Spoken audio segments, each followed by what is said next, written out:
Vol 2, Chapter 744, The Beginning of the Battle. On the planet of Beam, within the coastal city of Rezar, the headquarters of the Jabeam National Liberation Front stood against the backdrop of a stormy sky. The Republic has arrived, Alto Stratus declared, his gaze fixed on the holographic map before him. Peace has long abandoned us. From this day forward, there is only war. Let us stand united in the battle for planet Jabeam. Alto was a man in his early 40s, his appearance marked by the trials of life. His blonde hair, usually carefully braided, now hung in wet, disheveled strands, and his mustache was tangled with blades of grass. Despite this, he exuded the majesty and strength of a lion, clad in a vibrant red cloak and formidable armor. His eyes, firm and serious, betrayed no hint of fear. It's fortunate that the Republic has sent dozens of Jedi Knights this time. They've delivered themselves to their doom. A thin woman in a black cloak and crimson tights sneered. She was Asajj Ventress, Count Dooku's dark apprentice, her voice hoarse with malice. We must exercise caution against the Jedi Knights. They are known for their unpredictability. It would be unwise to underestimate them and suffer a defeat, cautioned Ulu Ulix, whose entire arm had been replaced with a robotic prosthetic, equipped with a lightsaber and a dual-loaded blaster, making him a formidable sight. With your limited strength, such caution is expected. Just sit back and watch as I claim the heads of the Jedi Knights. Ventress laughed arrogantly. I am not here to vie for glory. My mission, as decreed by the Angel of Death, is to ensure General Alto Stratus's safety and provide tactical support, Ulu Ulix responded calmly. At the mention of the Angel of Death, Ventress's arrogance faltered, and she dared not retort. The involvement of at least two Sith Lords, the Angel of Death and Count Dooku, in the conflict between the Galactic Republic and the Confederation of Independent Systems was a well-known fact among both the Jedi Order and the Dark Believers. Despite her bravado, Ventress harbored a deep-seated fear of the mysterious Angel of Death, her previous encounters with Count Dooku serving as a stark reminder of her place. Jedi Knights, Alto Stratus muttered, his voice laced with disdain. Taking a deep breath, he addressed his allies. Planet Jabeam will forever be indebted to Count Dooku, the Angel of Death, and Governor Tang Xiao. Let us commence the battle. We shall spare no one from the Republic's invading forces and the Jedi Knights. With a dramatic flourish, Alto lifted his red cloak and strode towards the balcony. The rain poured relentlessly, but the people of Jabeam were no strangers to such weather. Below, thousands of soldiers from the Jabeam National Army stood ready, clad in Liberator combat uniforms and armed with M15 Defender assault rifles. Upon seeing Alto emerge, they raised their weapons and roared their battle cries.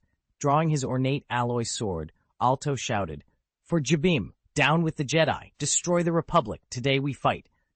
The soldiers responded with a thunderous cheer, their gunfire piercing the sound of the rainstorm. In that moment, under the relentless downpour, the flames of war were ignited. Meanwhile, the Galactic Republic's landing force had joined forces with the Jabeam government army. After a strategic discussion with Oris Gilman, the commander of the Jabeam government army, and Jedi Master Cyrus, the general commander of the Republic reinforcements, they resolved to launch an immediate counterattack. The battle for Jabeam had truly begun. The Republic's forces were strategically divided into two groups, aiming to launch simultaneous attacks on Rezar City, the headquarters of the Jabeam National Army, and El Beta City, the capital of Jabeam Planet. The cornerstone of their strategy hinged on locating and engaging in a decisive battle with the main forces of the Jabeam National Army, leveraging the formidable combat capabilities of the clone army to their advantage. Camp Cobalt served as the current base for the clone army. Situated on elevated terrain that remained relatively dry, it was deemed the most suitable location for the Republic to efficiently deliver supplies. The camp, fortified with trenches and over a dozen DF-9 anti-infantry turrets, was established with the assistance of Jabeam's government forces, approximately 300 kilometers from both Rezar City and El Beta City. This made it the safest nearby location for landing. The Republic's assault on Rezar was led by Master Cyrus, while the Twi'lek Jedi Master Nokuna spearheaded the attack on Alberta. As the war machinery sprang into action, the ATTE all-terrain tactical assault walkers roared to life. Their 6 massive mechanical legs began to propel their 13.2-meter-long bodies forward. Accompanying them were the ATXT all-terrain experimental walkers, towering at 6 meters with their bipedal design, capable of speeds exceeding 80 kilometers per hour. Armed with blaster laser guns and grenade launchers, these units were a formidable presence on the battlefield. Following these armored behemoths, the clone troopers, in neat ranks and silent determination, picked up their weapons and vanished into the relentless rain, their boots sinking into the muddy terrain. By the 3rd day of combat, the rain showed no signs of abating. The battlefield was alive with the relentless sound of gunfire and explosions. "Flying Wing Company, 11 o'clock," shouted a clone commander, identifiable by the blue insignia on his armor as he directed his troops' attention.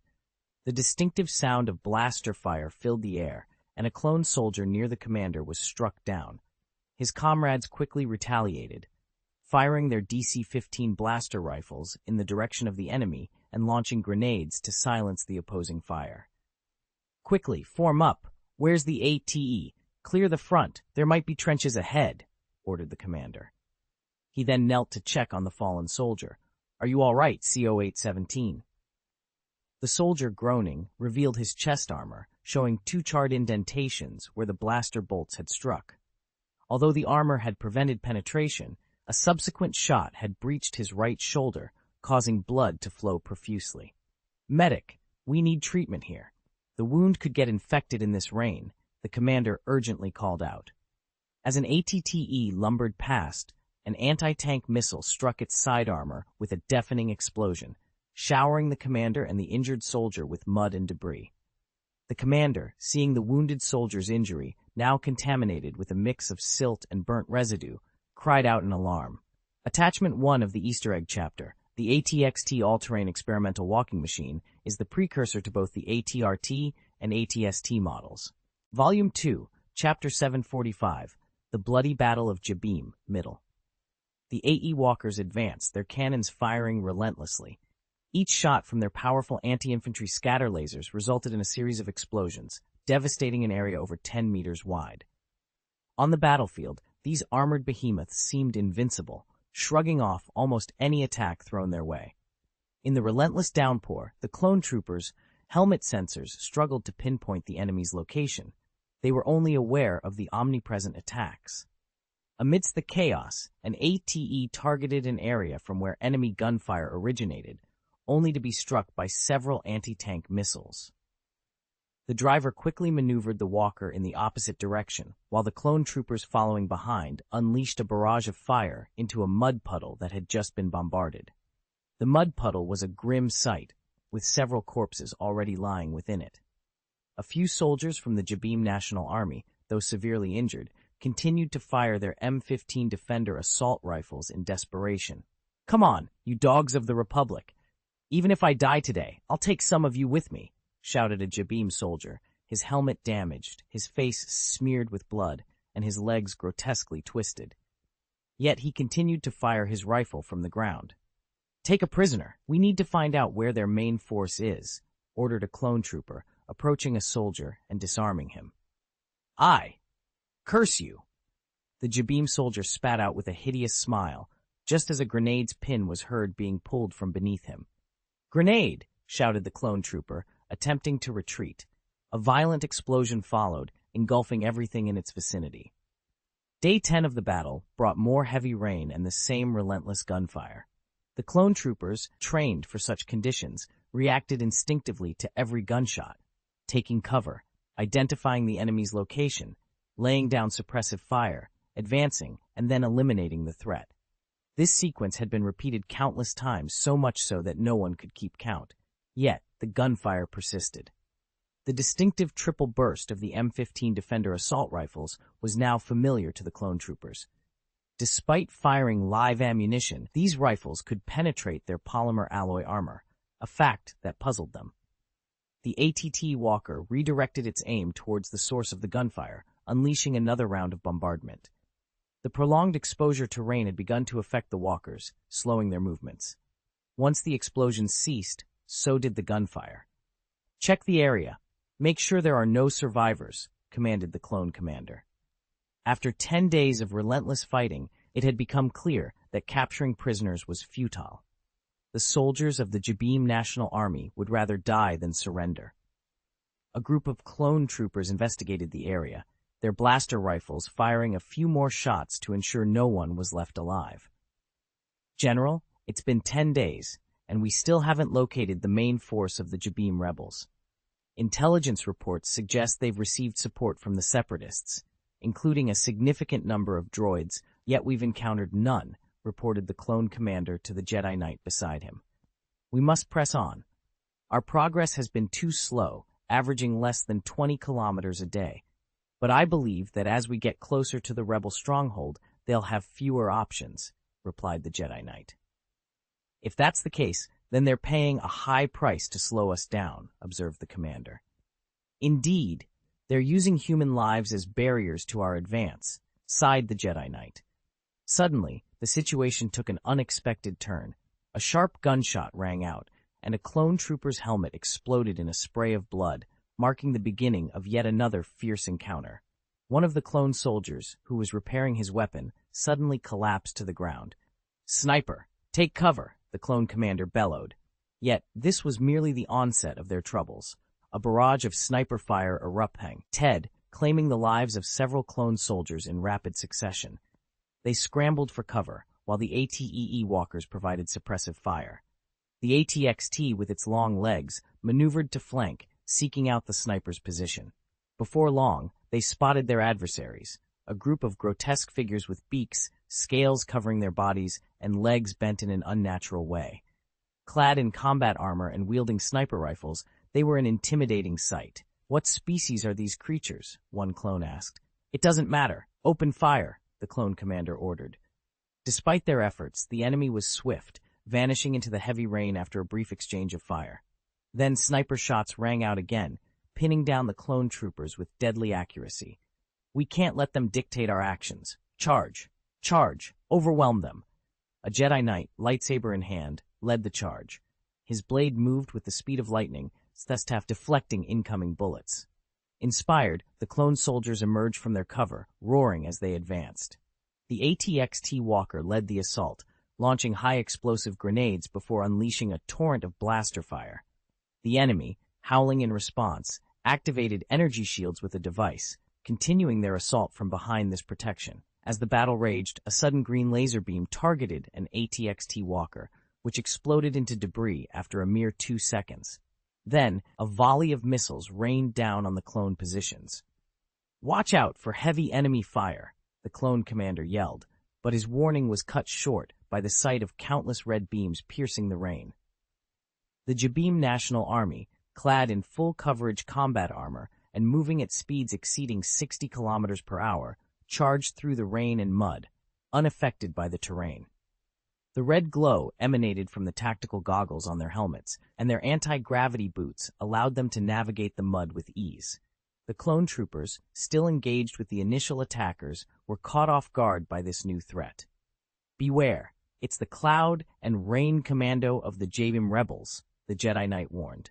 "Congratulations, you've identified us correctly," a sinister voice responded from behind, followed by a robotic arm ensnaring the Jedi Knight.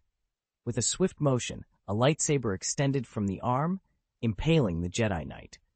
Ulu Ulix discarded the Jedi's body, then, wielding the lightsaber attached to his mechanical arm, charged at the clone soldiers. Alto Stratus, also equipped with anti-gravity boots and donning a bright red cloak, led the Cloud and Rain Commando into the fray, sword and shield in hand, reminiscent of an ancient warrior. The clone army's formation was thrown into disarray. Behind them, countless robots joined the battle, trudging through the mud. Attachment 1 of the Easter egg chapter, Jabeim Cloud and Rain Commando. Volume 2, Chapter 746, Lopsided Battle. General, we've lost contact with 5 companies. It's uncertain whether the cause is the weather or an enemy attack, reported the clone commander, who was overseeing the main force of the Republic's clone army in the northern wing, from within the temporary command post to Jedi Master Cyrus. Cyrus, his cloak drenched from the relentless rain, accepted the telescope from the clone commander and peered into the distance. All he could see was a blur of rain and fog.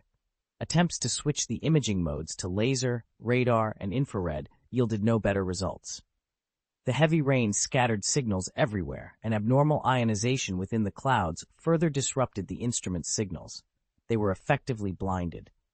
"The sense of danger is pervasive and constant," Cyrus remarked, his brow furrowed with concern.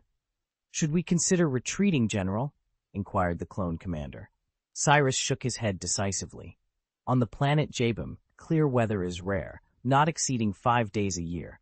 Retreat or not, we're bound to face these conditions. Our only reliance now is the strength of our main army."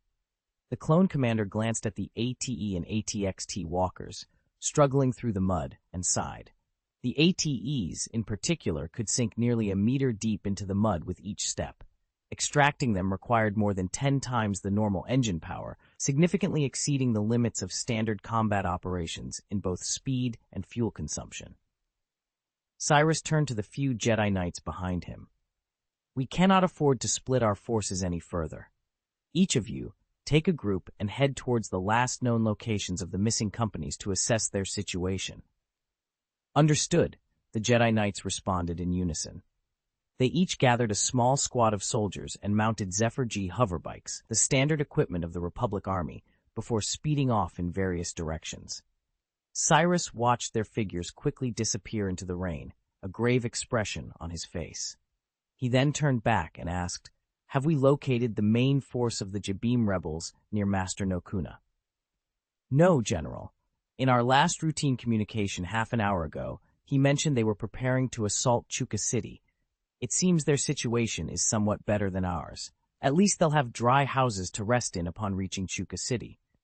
We, on the other hand, haven't seen a town or even a village for days," the clone commander replied. Suddenly, a LAATI assault transport boat descended from the sky, struggling to maintain stability in the heavy rain before crash-landing into a mud pit, causing the entire transport to overturn.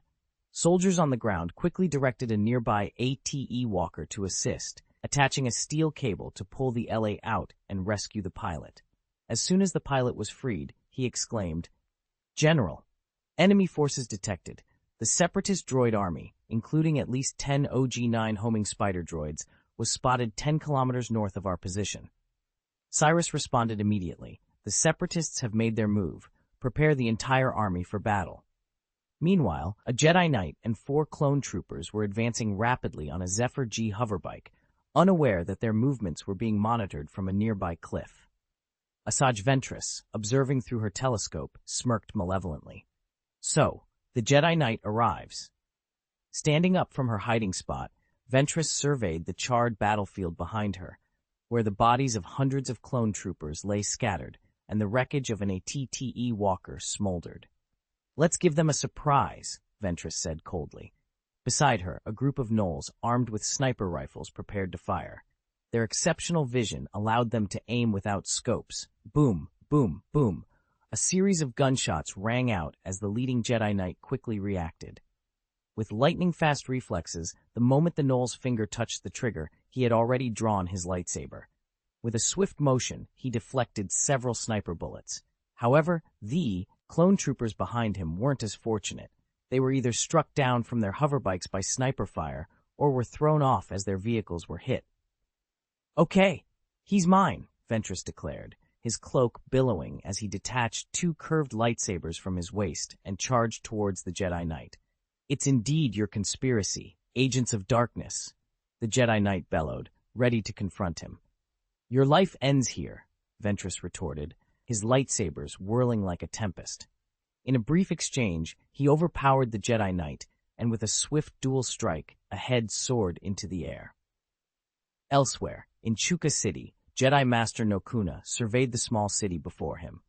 Taking a deep breath, he instructed the clone commander, "Negotiate with the local residents to see if we can rent their accommodations for our rest.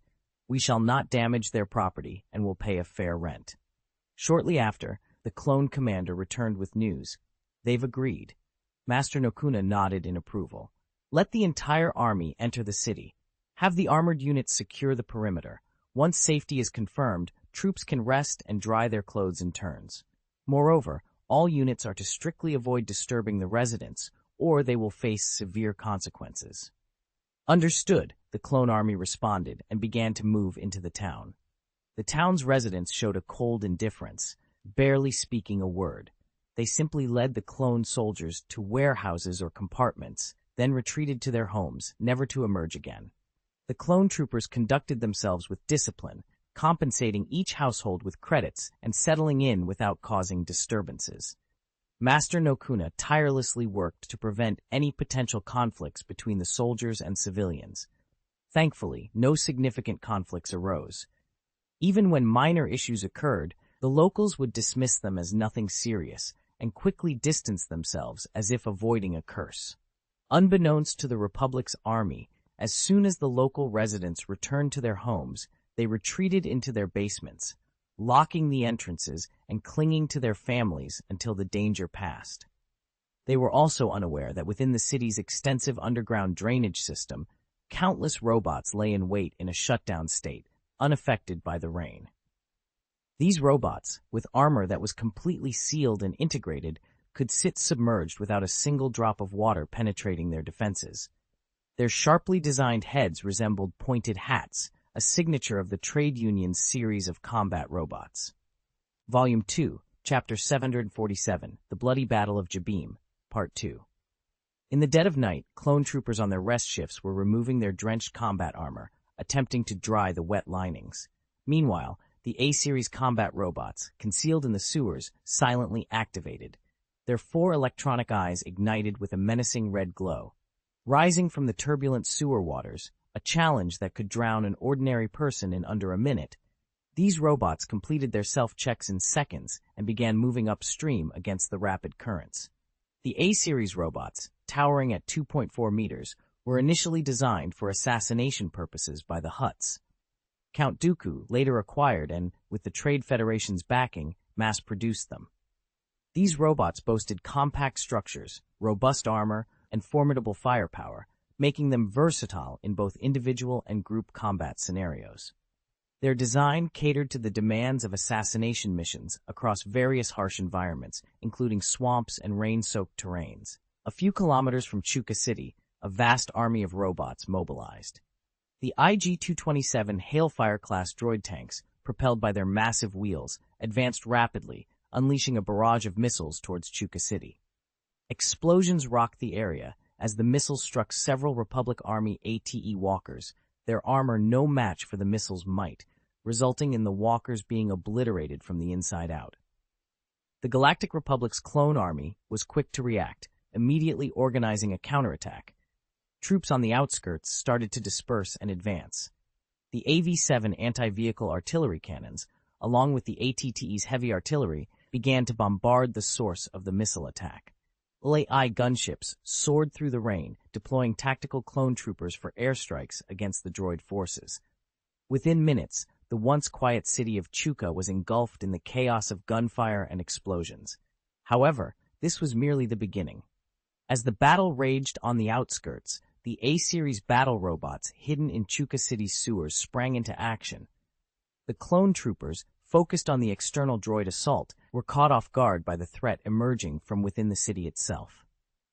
Emerging from the sewers, the first wave of A-Series robots attacked the clone troopers with their dual blaster guns and shoulder-mounted rocket launchers.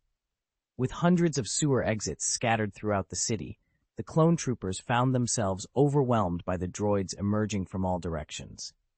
Retreat immediately. Evacuate the city. Quick. Jedi Master Nokuna urgently commanded the clone army to escape the trap. But with every inch of the city turned into a battlefield and every clone unit engaged in combat, retreat seemed nearly impossible. You guys, come with me. Master Nokuna, lightsaber in hand, led a group of clone troopers into the fray. Nearby, a squad of clone soldiers was pinned down by over a dozen A-Series combat robots. The robots' dual blaster guns fired relentlessly, their rapid rate of fire decimating the clones' cover. The clone troopers fought valiantly, returning fire, but their DC-15 blaster rifles proved ineffective against the droids' armor. The relentless assault from the A-Series robots turned the buildings into Swiss cheese, with walls collapsing in under a minute under the barrage.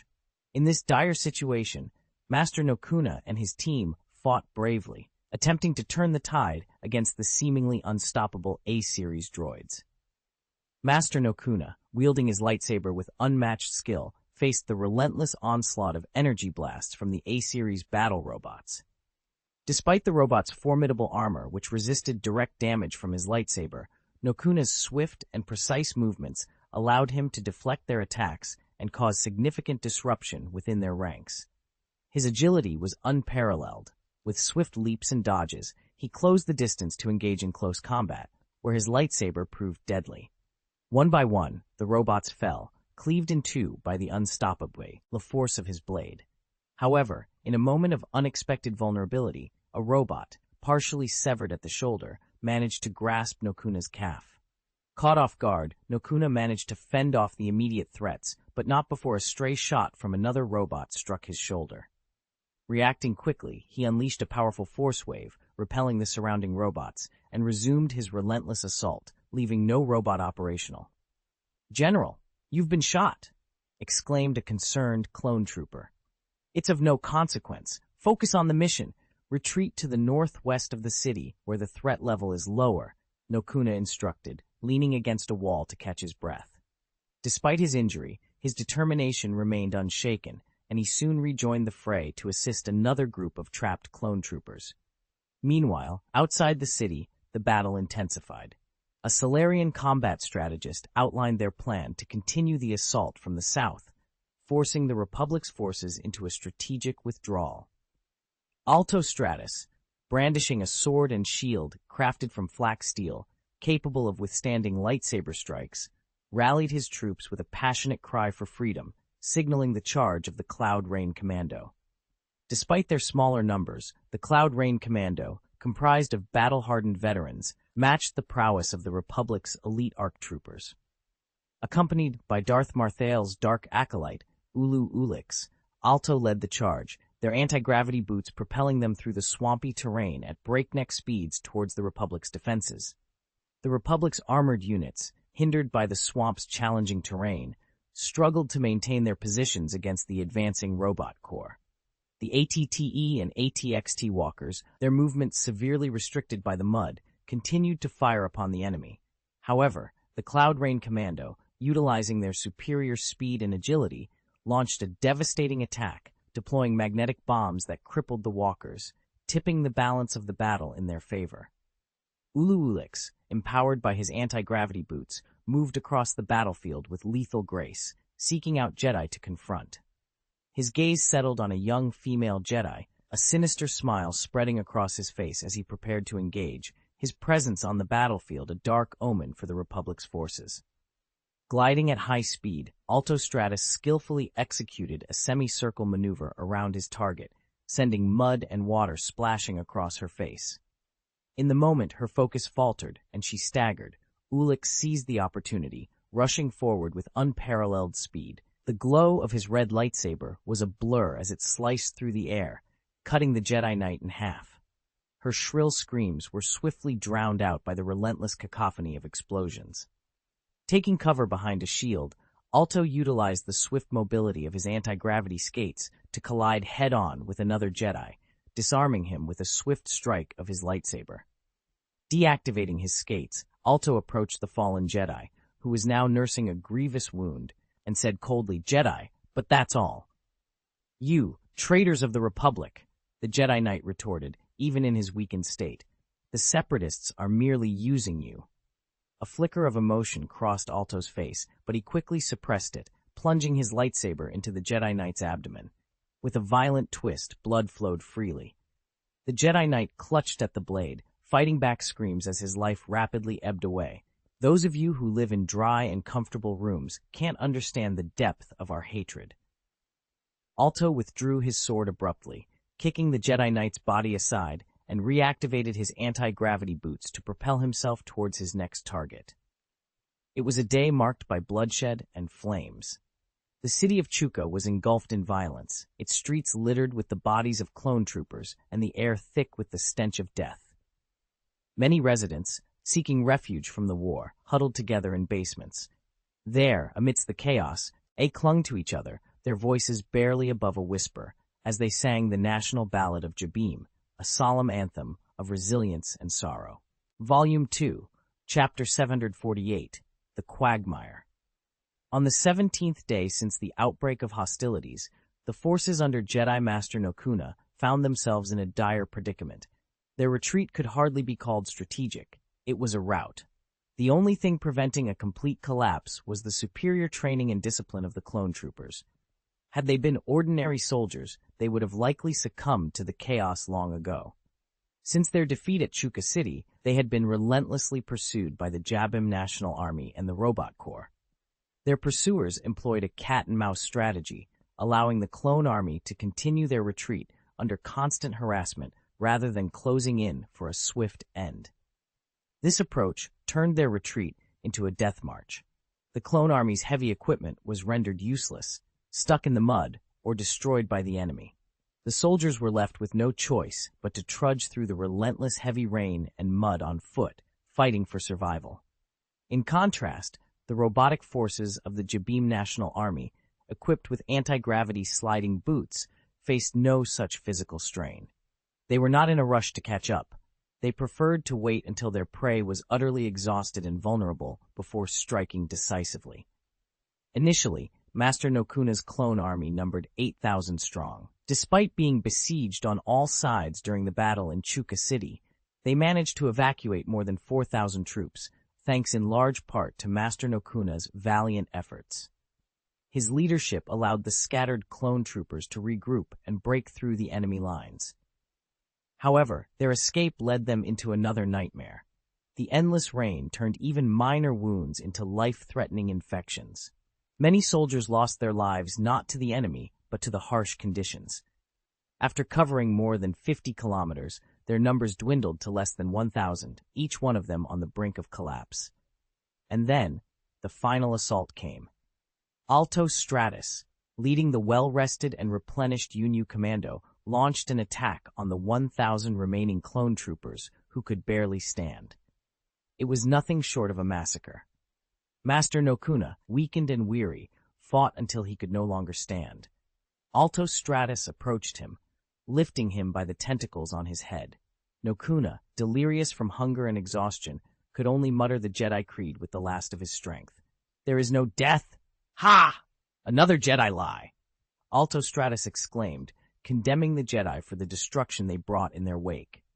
He recounted the personal losses he suffered due to the actions of the Jedi and the Republic, culminating in a rage-filled execution of Master Nokuna.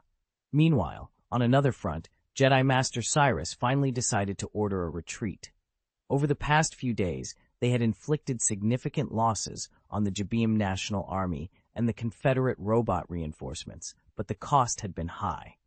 The chapter paints a grim picture of the toll of war, highlighting the resilience and desperation of the clone troopers under Jedi leadership, as well as the devastating impact of the conflict on both sides. The narrative underscores the tragic consequences of the war, not only in terms of the physical battlefield, but also the psychological and moral toll on those involved. In the midst of the relentless downpour, the soldiers of Jabim trudged through the mud, their spirits and bodies weighed down by the relentless storm. Adding to their woes was the emergence of a formidable adversary, a race now identified as Gnolls. These creatures possessed exceptional eyesight, allowing them to spot their targets from great distances, even through the heavy rain, a feat beyond the capabilities of the soldiers' equipment. Each Gnoll was a deadly sniper, combining remarkable speed, precision, and a natural cruelty that made them fearsome opponents. The clone troopers suffered significant losses to the Gnolls' sharpshooting. To counter this threat, Master Cyrus organized a swift response team of Jedi Knights, mounted on Zephyr G hoverbic, as they aimed to drive away and eliminate the Gnolls. Despite their efforts, the losses were substantial. Several units previously lost contact were now confirmed to have been completely annihilated. Only 2 Jedi Knights, sent on a reconnaissance mission, managed to return, bringing with them alarming news.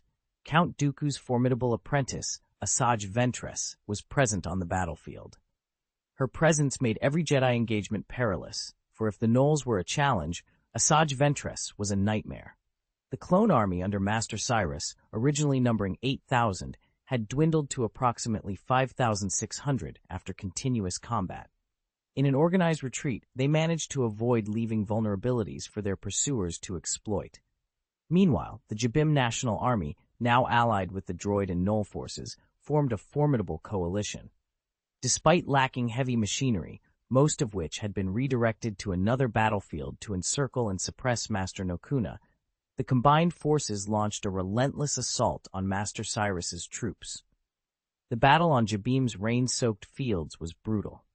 Despite the Republic clone army inflicting heavy casualties on the Jabim National Army, the onslaught did not cease. The situation grew dire, with the news of Master Nokuna's forces being completely decimated. When Anakin Skywalker and Obi-Wan Kenobi arrived with reinforcements, they were met with this grim reality. Master Nokuna's 8,000 clone troopers were lost, and Master Cyrus's forces had been reduced by more than half. The survivors were retreating to their headquarters at Cobalt Base. The Jedi casualties were significant, with 18 knights fallen, and the loss of most heavy equipment left the army with fewer than 10 ATE walkers. This battle had transformed into a quagmire from which escape seemed impossible, a testament to the harsh realities of war and the formidable adversaries they faced. Volume 2, Chapter 749, The World of Wealth. In the inner circle of the galaxy lies the planet of Cato Neimoidia, also known as Perseworld. This planet, one of the earliest to be colonized, joined the Galactic Republic 25,000 years ago, marking it as one of the founding members. Cato Neimoidia holds the distinction of being the first wealth world established by the Neimoidians. A wealth world is characterized by its breathtaking natural beauty and abundant resources, deliberately preserved by eschewing polluting industries and factories. Instead, these planets rely on energy imports from elsewhere, supplementing with eco-friendly alternatives like wind and solar power. Notably, Cato Neimoidia experienced a significant power outage when the energy planet Cerebin was attacked by Severance Tan, an event that led the Trade Federation to issue a formal protest against the Confederation of Independent Systems. The privilege of residing on such a pristine planet is reserved for the exceedingly wealthy and powerful, individuals who possess not just immense financial resources, but also significant social status. Cato Neimoidia offers its elite residents comprehensive services, including financial management teams, personal maids, private armies for protection, and the freedom to construct expansive homes. Essentially, the planet caters exclusively to the needs and desires of this affluent community. To support the management of their vast industries and maintain communication across the galaxy, the planet is equipped with advanced management systems and hyperspace communication technology. Despite its size, Cato Neimoidia is home to only 8.5 million people, with a mere 100,000 belonging to the elite class that truly enjoys all the planet has to offer. This population cap underscores the exclusivity and luxury that define the wealth world of Cato Neimoidia. Among the planet's affluent residents, the most prominent is Newt Gunley, the governor of the trade union. The true extent of the trade union's wealth is unknown, but its dominance in the galaxy's transportation and trade sectors is unparalleled. Drawing a parallel, the trade union's monopolistic control over interplanetary shipping is reminiscent of the Dutch's dominance over sea trade in the 17th century. Under Gunley's leadership, the trade union has grown into a colossal entity, its wealth and power almost beyond comprehension. However, Newt Gunley's ambitions extend far beyond his current holdings. Despite possessing wealth that could purchase multiple planets, he yearns for more. This insatiable desire led him to invest heavily in a high-stakes venture aimed at reshaping the future of the Galactic Republic itself.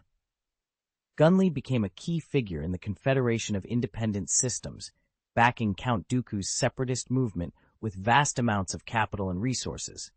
His investment was not merely financial, it was a bid for control over the entire galaxy. As the war erupted, the Galactic Republic's fleet swiftly encircled the conflict zone, deploying the formidable Second Army, known as the Green Mantle, one of the Republic's 20 elite legions. The Second Army, headquartered on the planet Nubia, also served as the base for the renowned Nubia Interstellar Engineering Company, a leading shipbuilding enterprise. The governance of the Second Army was under the Corellian Flurivoru, with the supreme military command entrusted to Master Mace Windu. The Army's clone forces, known as the Alpha Galaxy Army, represented the pinnacle of the Clone Army's structure, boasting a staggering 300,000 troops. This number was particularly significant given the precious nature of the clone soldiers. The Second Army's primary strategic objective was the defense of the Corellian Galaxy, a region of utmost strategic importance to the Galactic Republic, second only to the capital, Coruscant. The galaxy, home to 5 habitable planets, held critical significance across various domains, including politics, economy, culture, military, and industry. Within this strategic galaxy, the play, Net Cato Neimoidia, fell under the Second Army's jurisdiction. According to directives from the Republic's Supreme Strategic Command, the Second Army was tasked with capturing Newt Gunley, the governor of the Trade Federation, without causing planetary destruction. The Trade Federation, naturally, was vehemently opposed to any threats to their wealth worlds, which contained riches so vast they could dizzy the mind just by contemplating the figures. In response, a massive fleet was deployed to safeguard these wealth worlds, engaging directly with the Second Army's forces. However, as the conflict intensified, the Republic's fleet suffered significant setbacks, necessitating the deployment of new warship types to bolster the ranks. To maintain pressure on the Trade Federation's wealth worlds, the Fourth Army of the Republic also dispatched a fleet to join the siege of Cato Neimoidia. The notion of separatist sentiments taking root on Cato Neimoidia was unthinkable to many, and the prospect of the Second Army, stationed far from the front lines, facing an attack was equally unforeseen. The galaxy's hyperspace lanes were complex, yet those leading to the core regions were under stringent surveillance. It seemed improbable for even small spacecraft to breach the defenses of any core planet. The raid on the planet Cerebine by Severance Tan was an exception, attributed to the planet's weak defenses and the nascent stage of the war, during which the Galactic Republic was still orienting its strategy. With the establishment of the Republic's 20 major legions, a strict division of theaters, clear roles, and the Supreme Strategic Command's oversight, a raid on the core worlds seemed impossible. Yet, against all odds, it happened again. On the bridge of the 8,000-meter-long Commander-class dreadnought, the flagship of the 7th Squadron, tasked with encircling Cato Neimoidia for the Second Republic Army, an urgent alarm blared. Large-scale hyperspace jump signal detected. Identification code unknown, confirmed as an enemy attack. Attachment 1 of the Easter egg chapter, Newt Gunley's Mansion. Vol 2, Chapter 750, Beheading. The space was suddenly illuminated by a blinding white light as the colossal figure of a 14,100-meter-long supership materialized. Concurrently, on the bridge of the Golden Light, the flagship of the 7th Squadron of the Second Army of the Galactic Republic, activity surged. Confirmed hyperspace transcendence. We have an enemy ship, just one, announced the radar operator. Its length is 14,100 meters, with a mass of 900 million tons. Database comparison complete. It's the plague, the radar soldier exclaimed. The combat staff hurried over, eyes wide with disbelief. Are you certain it's the plague? Confirmed, the radar soldier replied with unwavering certainty. How is this possible? How did the plague manage to infiltrate the inner circle without detection? The combat staff member gasped in astonishment. Dispatch the ships to battle stations immediately, and keep an eye on the plague's super cannons. Admiral Rivers, the fleet's commander-in-chief, ordered decisively.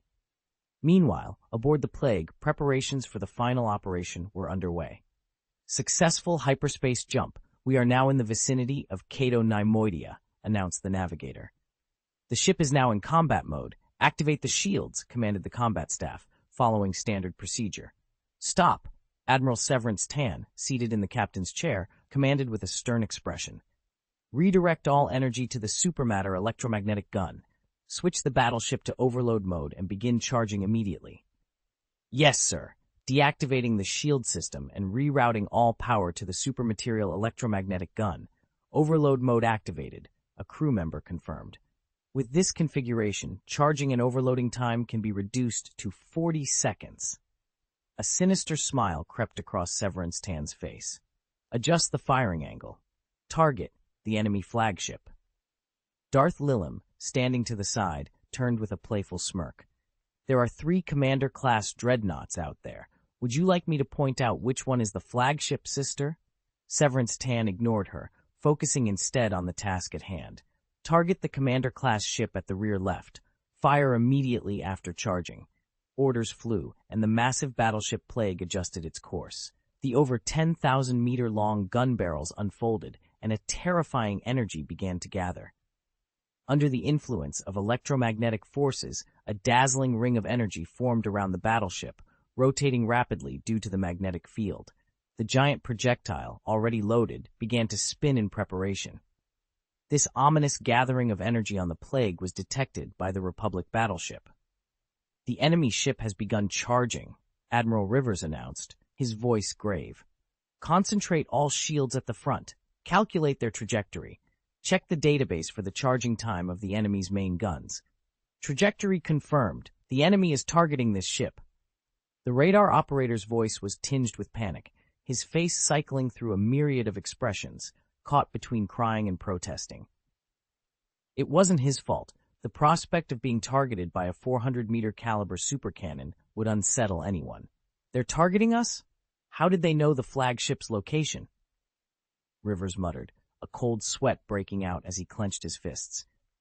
"Comparison complete.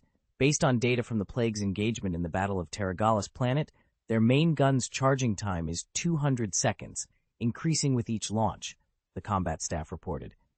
"Evasion is futile. Redirect all energy to the front shield. Complete the energy transfer within 60 seconds. We must withstand this shot. Alert the other warships to retaliate immediately." Admiral Rivers commanded. "Yes, sir. Redirecting all energy too." The combat staff's response was cut short as a beam of light, rivaling the brightness of a star, burst forth from the Plague, heralding the onset of a devastating confrontation. A sudden burst of light illuminated the dark expanse of space. Envelo pinged the entire battleship in its brilliance. The Commander-class dreadnought, the flagship of the 7th Squadron known as the Golden Light, was caught off guard. Its shields, not yet fully activated, were as if made of paper against the incoming assault. A subcaliber projectile, over 370 meters in diameter, tore through the dreadnought's defenses and carved a catastrophic hole straight through its structure. Commander-class dreadnoughts, relics of a bygone era, stretch 8,000 meters in length. Their cuboid shape, a common design among last-era warships, houses the 43,000 crew members needed to operate such a colossal vessel. Despite being considered outdated, the dreadnought boasted formidable firepower and armor, with more than 100 blasting laser cannons mounted on its frame. Yet, in this moment, it was reduced to nothing more than twisted metal and wreckage. The bow of the ship was obliterated, and a massive hole, over 600 meters in diameter, was punched through its midsection. Molten metal filled the gaping wound, and unextinguished flames cast a hellish glow over the scene.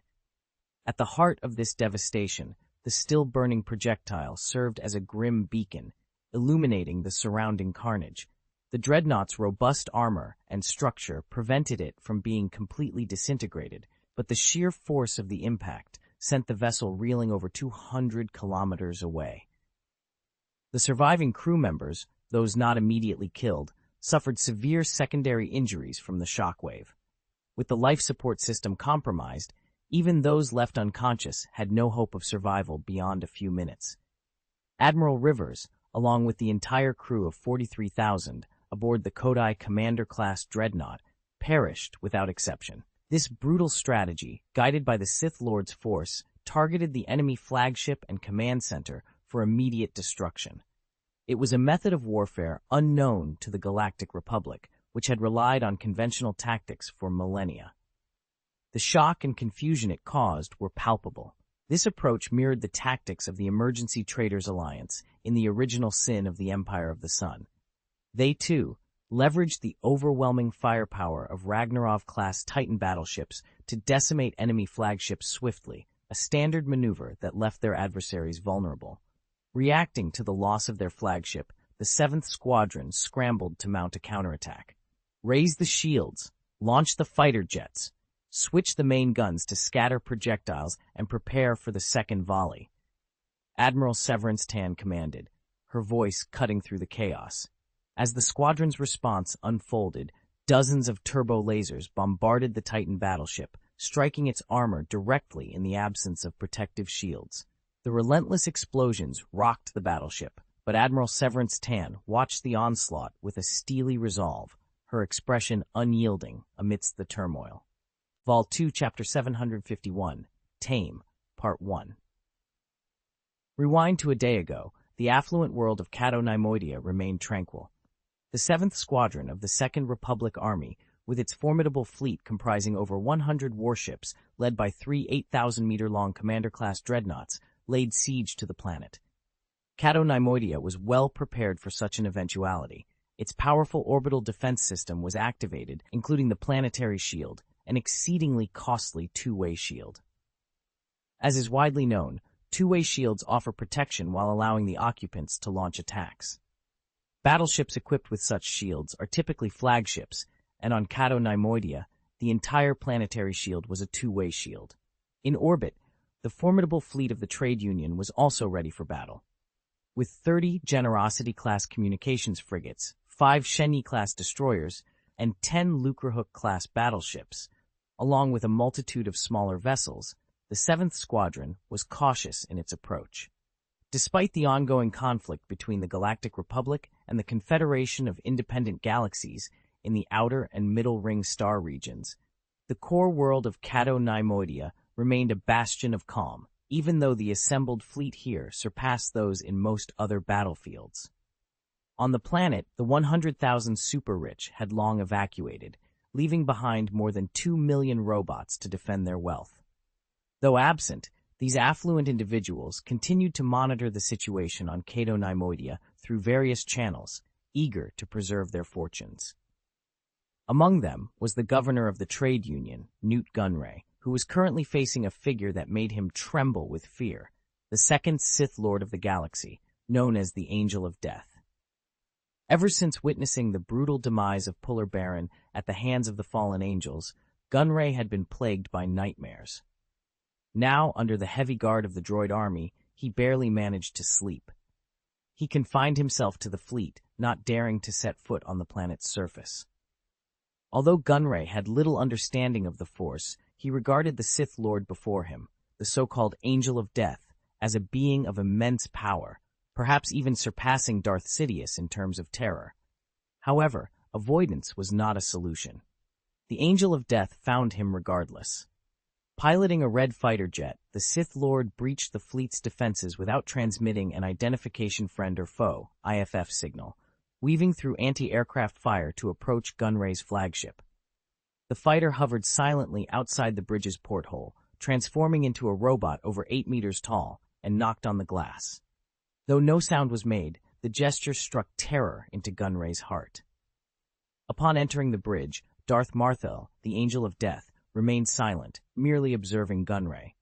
This was Gunray's first direct encounter with a Sith Lord who fully embraced the dark side of the Force, despite having met other influential figures like Hago Damask II and Tang Xiao before.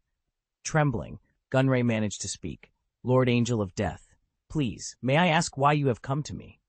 Quickly signaling his adjutant, Gunray arranged for a protocol droid to offer Darth Marthel a glass of precious wine.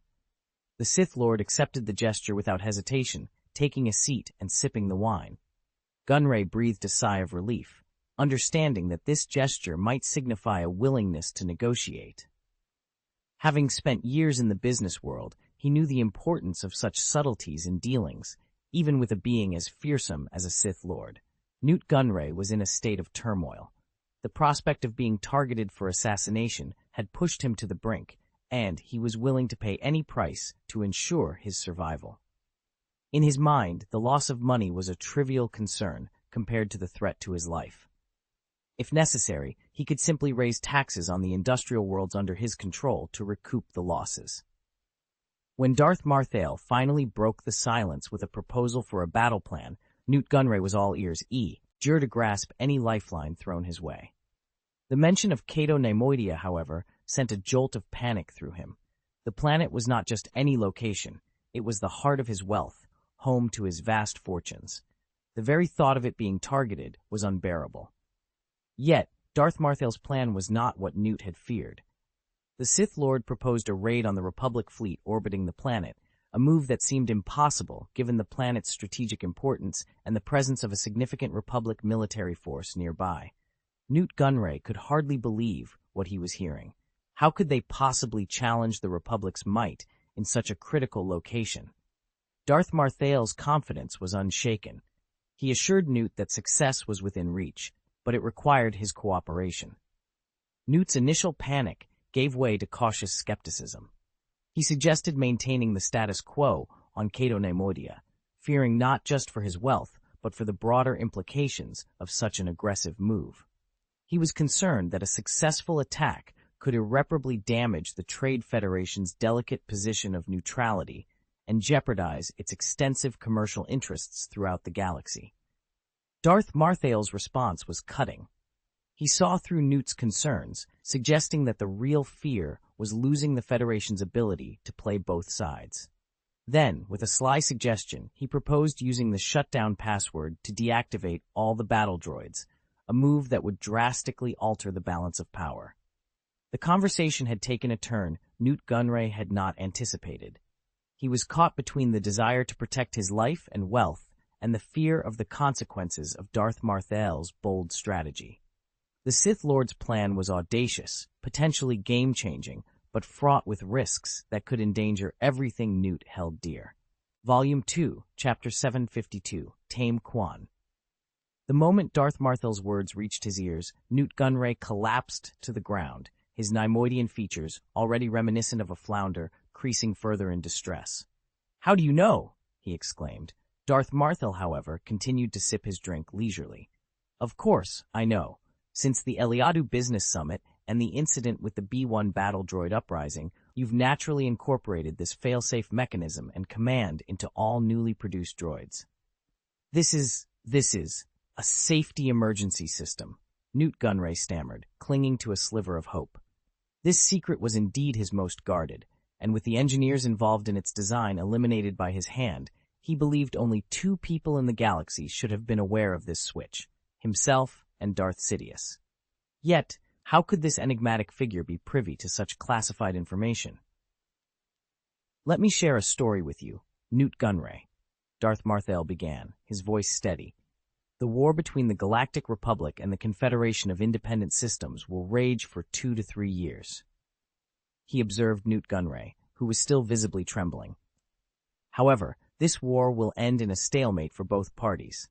The Confederacy, despite its efforts, cannot hope to challenge the Galactic Republic. The disparity in productivity is too vast. The Republic's warships would easily overpower the impoverished and technologically backward planets of the Confederacy. Yet the Galactic Republic will also find it challenging to defeat the Confederacy. The Confederation, with thousands of galaxies under its banner and support from megacorporations like the Trade Federation, possesses a formidable force, especially when faced with the threat of annihilation." Darth Martell paused, locking eyes with Newt Gunray. To counter this formidable adversary and adapt to the ever-evolving warfront, the Galactic Republic will continue to pour funds into the conflict, expanding its debt and bloating its military.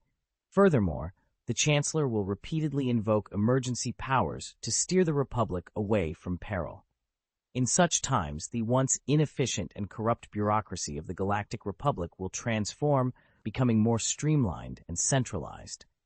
Industry and the military will emerge as the pillars of the Republic, which will use the war as a pretext to suppress dissent and accelerate its transformation.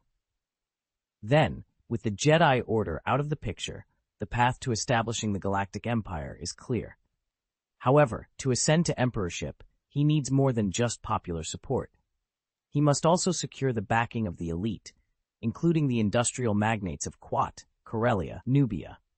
Darth Martell's deliberate omission of the Trade Federation and the interstellar banking clan made Newt Gunray's lips twitch. For the populace, he requires a victory of significant magnitude.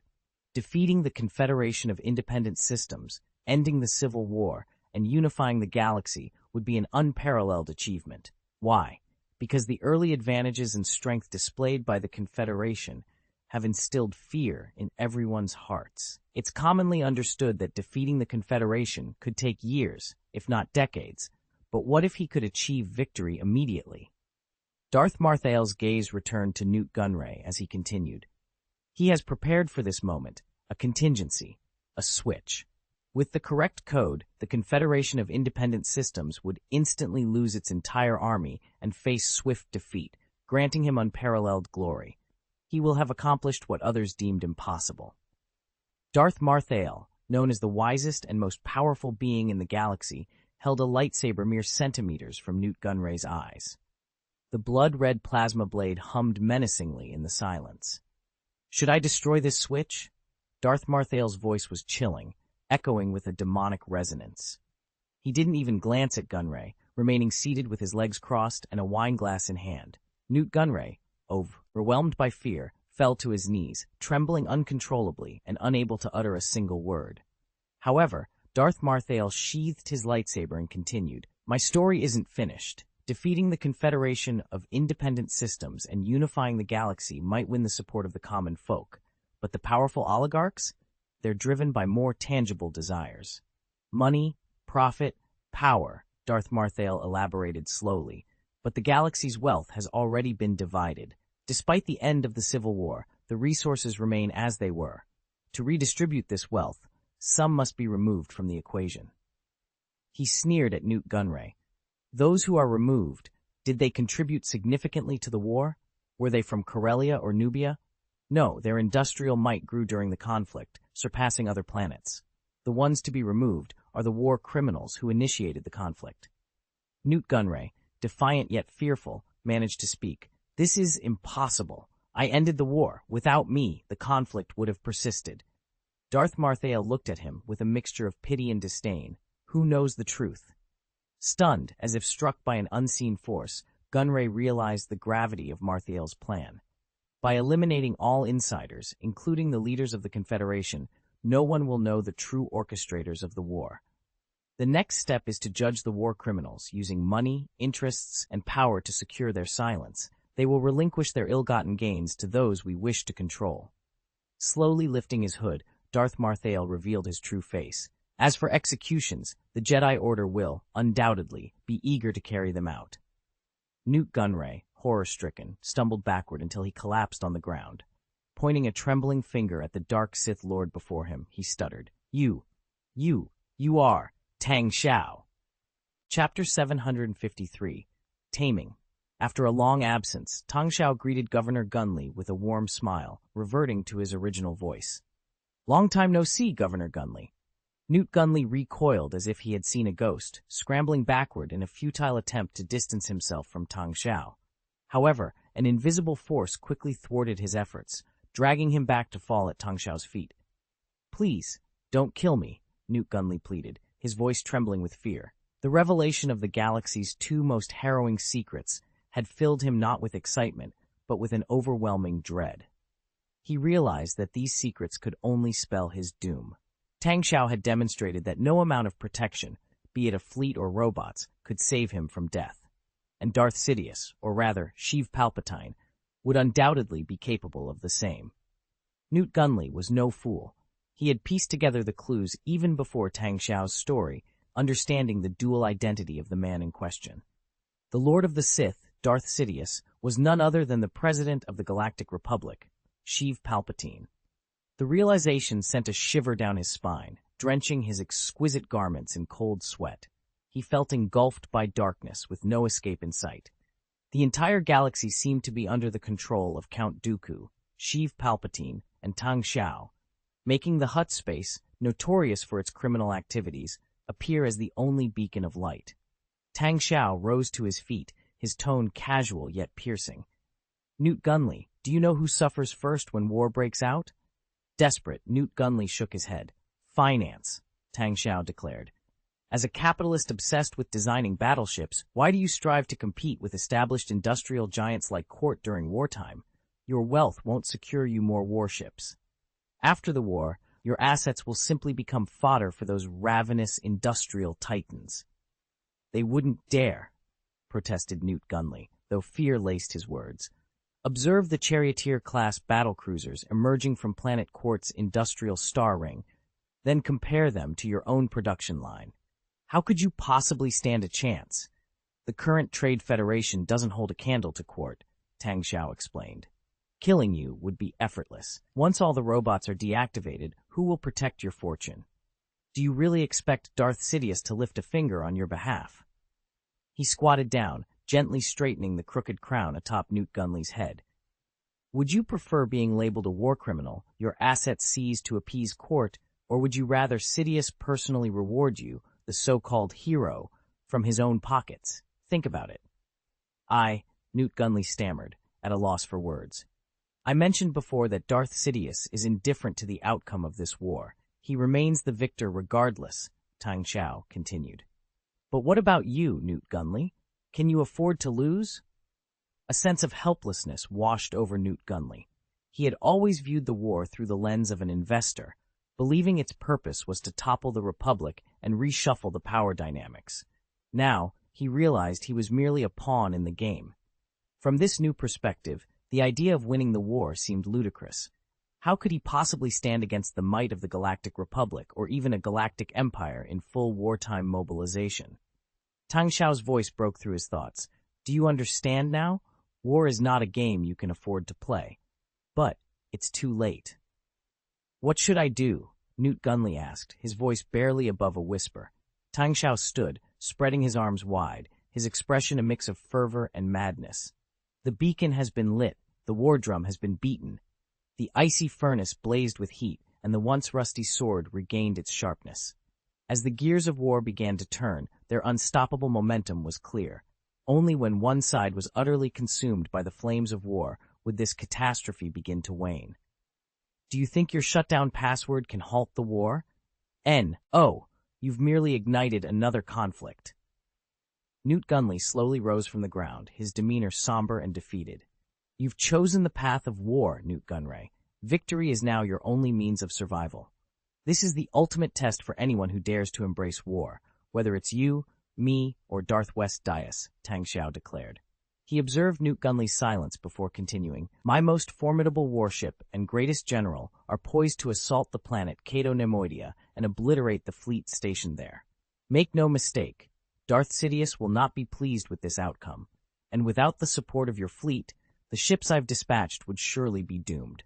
So, make your choice.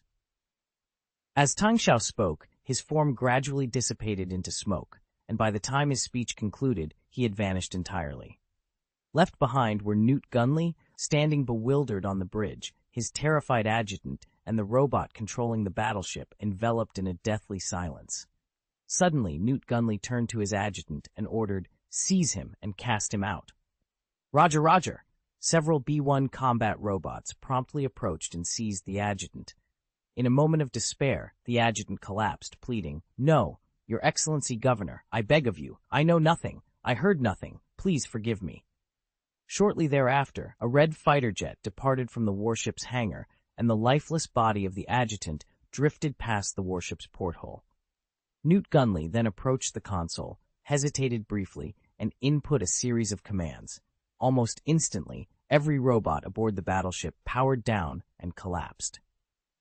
With a vacant expression, Newt Gunley exited the bridge, boarded a shuttle to another battleship, and issued an order. Destroy all the robots on the battleship I just vacated. Roger. Roger. Rewinding time to the planet Cato Nemoidia, the Titan battleship Plague, after sustaining hits from over 10 turbo lasers, finally activated its shields. The relentless barrage from the Republic's 7th Squadron continued to hammer the shields, creating continuous ripples of energy. Meanwhile, the Republic fleet's fighter jets swarmed the skies like locusts. On the bridge of the Plague, Severance Tan studied the holographic star map and commanded, "Increase engine output and head straight for the Republic fleet. Hold fire on the main guns until I give the order." "Yes!" Darth Lilim, puzzled by Tan's strategy, inquired, "What's the reasoning behind this order? Are you planning a desperate move? You're aware that victory now hinges on our alliance with the Trade Federation fleet, correct?" As she spoke, her initially furrowed brows relaxed, giving way to a sly smile. "Or could it be, you're also taking a gamble?" Vol 2, Chapter 754, Assault on Catonemoidia, Part 1. Laughter filled the air as Das Lilim teased Severance Tan. I know why you suggested the plan to raid Catonemoidia. You're trying to impress, aren't you?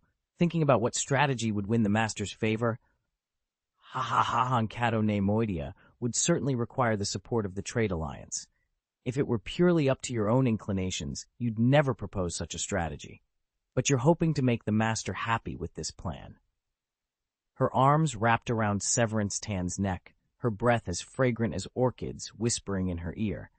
You know the Master has been eager to fully win over the Trade Alliance. Severance Tan pushed Darth Lilim away, her voice cold. What do you think you've figured out? As a senior military general, it's my duty to consider strategies from a broader perspective. The highest authority in the Fourth Civilization is the Governor. It's only logical to align my thoughts with his. Actually, I like you so much, Darth Lilim said, licking her lips. Then prove your worth. So far, you're nothing but a decorative piece, Severance Tan retorted, turning her attention back to the task at hand. Launch 100 Vulture droid fighters. We'll take the fight to the enemy fleet.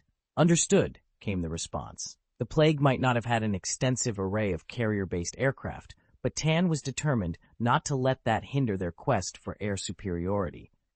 As the 100 Vulture droid fighters soared towards the Republic fleet, chaos ensued. The Republic's flagship had been obliterated in a single strike, sending the fleet into a frenzied counterattack. The 7th Squadron's fighters led the charge, swarming like thousands of locusts. Despite the presence of outdated Z-95 fighters, their sheer numbers posed a formidable threat. Avenge General Rivers, the cries rang out. Charge! No matter its size, it's just a battleship. Follow the fighter squadron. The Dax, open fire, fire at will. Anger, vengeance, and sorrow permeated the Republic fleet's communications, but one crucial element was missing: tactics. With the 7th Squadron's flagship destroyed, a commander-class dreadnought hastily assumed command. However, the new commander, unfamiliar with Admiral Rivers' plans, struggled to adapt, seeking intelligence on the Plague, calling for reinforcements, reorganizing formations, and devising a counterattack strategy, all of which required precious time. Meanwhile, the 7th Squadron's fighters and battleships charged headlong into battle. The Plague's 100 Vulture droid fighters met them head-on, unleashing a barrage of fire. To the new commander, this seemed a minor threat. After all, the enemy had only one battleship. Despite its power, they had the numbers. Surely it would take 100 shots from a supercannon to make a dent, right? But the second intelligence report sent to the commander was a cold splash of reality. He rushed to the radar station, barking orders to magnify the image of the enemy ship. The screen displayed an enlarged view of the Plague, its body under heavy attack, energy shields flickering with countless rays. However, what caught the commander's attention was not the ship's defensive capabilities, but the configuration of its supergiant rails, forming a colossal cannon. The front of the 4 guide rails had opened. In the heat of battle, the command to disperse was issued, just as the Plague unleashed a blinding light, reminiscent of a star bursting into supernova. The screen, monitoring the status of the fighter formations, flashed ominously red as the Plague's main gun unleashed its fury. A devastating scattershot ensued, covering thousands of kilometers with projectiles and explosions, rendering the area a lifeless void. Over 1,000 fighters were obliterated, and more than 10 small warships sustained severe damage from the onslaught. Seizing the moment, the Plague's main gun began its recharge cycle, its 4 rails converging in preparation for another round of ordinary projectile. Meanwhile, the Plague launched its main fighter group, consisting of 48 jets. Among these, 36 were Ghost fighter jets, known for their agility and stealth capabilities. The remaining 12 were heavy fighter jets, distinguishable by their stubby shapes and the dual 5-mounted missile launchers adorning their backs. These were the Viking fighters, a new generation of combat aircraft developed by the Fourth Civilization, slightly smaller but far more formidable than the Red fighter previously piloted by Darth Marthael. The Viking fighter, at 16.5 meters in length, was designed to be shorter and bulkier than the 18-meter-long Ghost fighter, yet its overall mass was greater due to its compact design. Its firepower was significantly superior, equipped with dual-textured blaster lasers and the newly developed turbulence missiles. These missiles, a product of the Fourth Civilization's recent advancements in antimatter missile technology, posed a grave threat to large and medium-sized targets. The technological leap allowed the Viking fighters to bypass the development of the MT-50 Lanzel missiles, opting instead for the more advanced turbulence missiles. These missiles were also adaptable for use on giant mechs, enhancing their air defense capabilities. A unique feature of the Viking fighter was its ability to transform into a robot for ground combat, although this function was optimized out in later models to save on costs and improve other combat capabilities. The original electromagnetic cannons were replaced with explosive cannons, lightening the aircraft and allowing for a more spacious ammunition compartment. Despite appearing bulkier, the Viking was faster than the Ghost fighter, albeit with a slight compromise in maneuverability.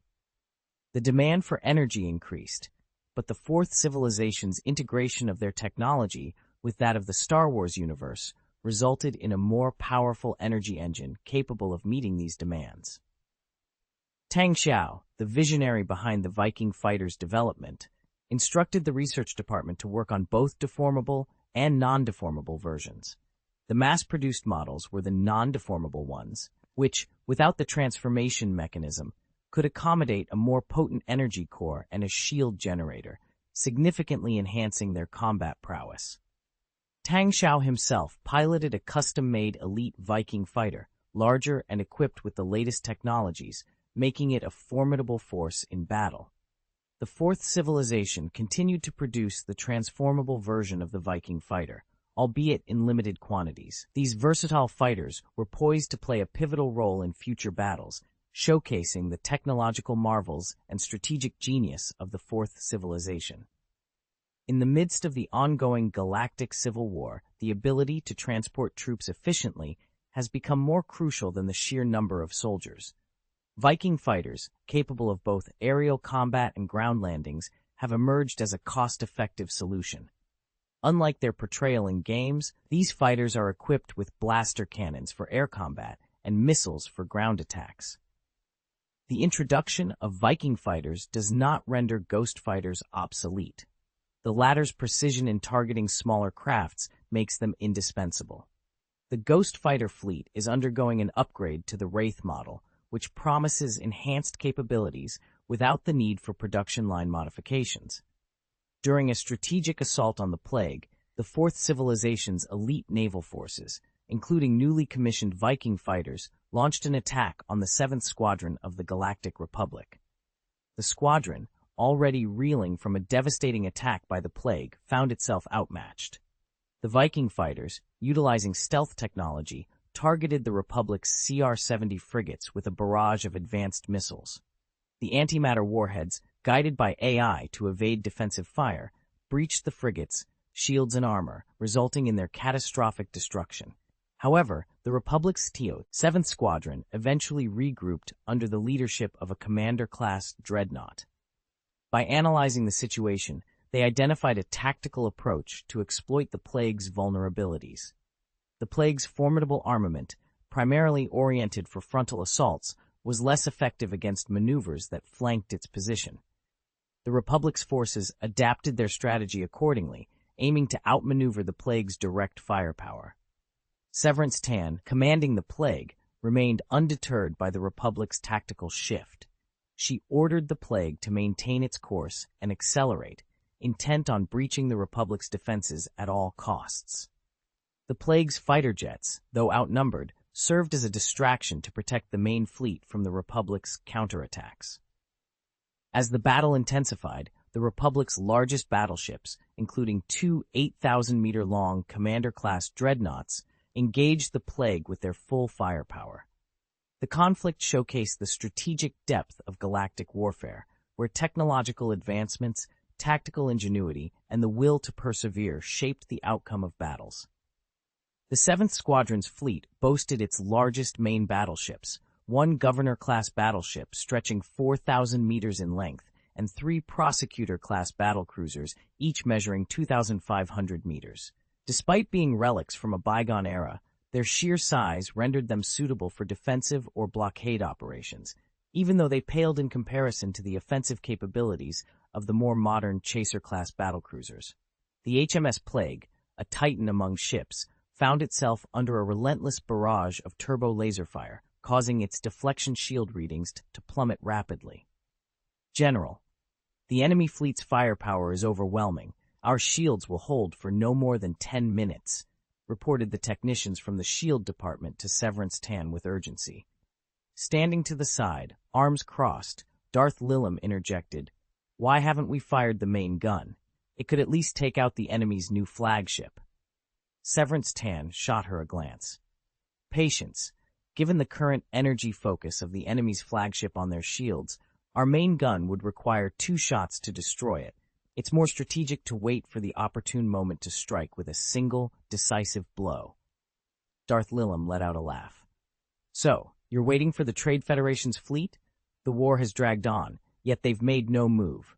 You're placing your bets on them? Do you trust my master that much?" "What I trust is my ability to assess the situation and the dynamics of the battlefield," Severance Tan retorted. Darth Lilum's smile widened. "I do enjoy your spirit," she said, before turning to leave the bridge. Moments later, a purple Viking fighter, an elite model larger than the Standard, launched from the battleship's hangar. Meanwhile, as the 7th Squadron initiated its assault on the Titan battleship Plague, the Trade Federation's defense fleet orbiting the planet Cato Neimoidia was ordered to hold their position. Concurrently, Newt Gunray, the governor of the Trade Federation, received a chilling message from Darth Sidious himself. "I've been informed that the Plague has made its presence known on Cato Neimoidia." Darth Sidious's voice, distorted and menacing, reached Gunray. "It appears they've taken an interest in your assets, Newt Gunray." "Lord Sidious," Gunray responded, his voice tinged with fear. Interestingly, his dread of Darth Sidious had somewhat diminished ever since his direct encounter with Darth Marthel. "According to our battle plans, the Plague is here to extricate us from our predicament." Darth Sidious responded with a sneer, then issued a stark command. "I order you to destroy the Plague." Attachment 1 of the Easter Egg Chapter, Viking Fighter. Vol 2, Chapter 75, Determination. "I order you to destroy the Plague."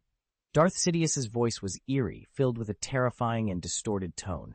As always, his words instilled a profound fear in Newt Gunray's heart, causing him to involuntarily step back. Yet, for reasons unknown to him, another figure haunted Newt Gunray's mind, a figure darker, more terrifying, and closer. In Newt Gunray's eyes, if Darth Sidious was a terrifying spider weaving its web across the galaxy, then Darth Marthael was a silent cheetah, stealthily closing in on him. The imposing and dark presence of Darth Marthael began to merge with the memory of Tang Xiao's warm smile. He reminisced about every moment of laughter and conversation shared with Tang Xiao, discussing cooperation on the planet Dawn, celebrating independence on the planet Geonosis, and making crucial decisions in the parliament of the subplanet Lassax. Unbeknownst to him, amidst these fond memories, Tang Xiao's benign appearance morphed into the sinister visage of Darth Marthael. This realization sent shivers down his spine. He has been lurking behind me all along, and he will continue to do so. He could kill me at any moment. For a long time, Newt Gunray viewed Tang Xiao as a reliable ally, youthful, good-natured, and consistently supportive of the Trade Federation. Such individuals were not uncommon within the vast expanse of the Trade Federation, but as the planet Dawn developed, Newt Gunray realized that Tang Xiao wielded considerable power. With a complete military-industrial system capable of independently designing and manufacturing large-scale warships, Tang Xiao possessed resources that even the Trade Federation envied. When Tang Xiao began discussing the Sith Lord on the planet Geonosis, and Count Dooku introduced Darth Sidious, Newt Gunray realized that Tang Xiao was also acquainted with this dark figure. At that moment, Newt Gunray saw Tang Xiao as a fellow victim, coerced and oppressed by Darth Sidious, forced to join this perilous venture. This shared plight fostered a sense of camaraderie between them, leading Newt Gunray to deepen cooperation with the planet Dawn, culminating in numerous large-scale projects. Only now did Newt Gunray understand that Tang Xiao was not coerced. He was the Sith Lord himself. Compared to Darth Marthael, Darth Sidious seemed a lesser threat.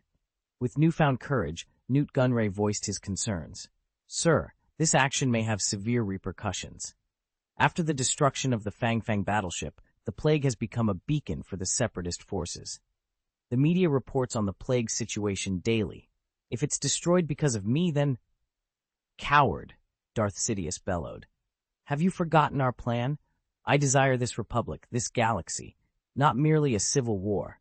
Destroy the plague, and my position will be solidified. I will provide you with more support. And after the ultimate downfall of the Galactic Republic and the Jedi Order, you will be hailed as the hero who ended the war." Darth Sidious extended a mechanical hand and clenched it tightly, a gesture that made Newt Gunray's heart race.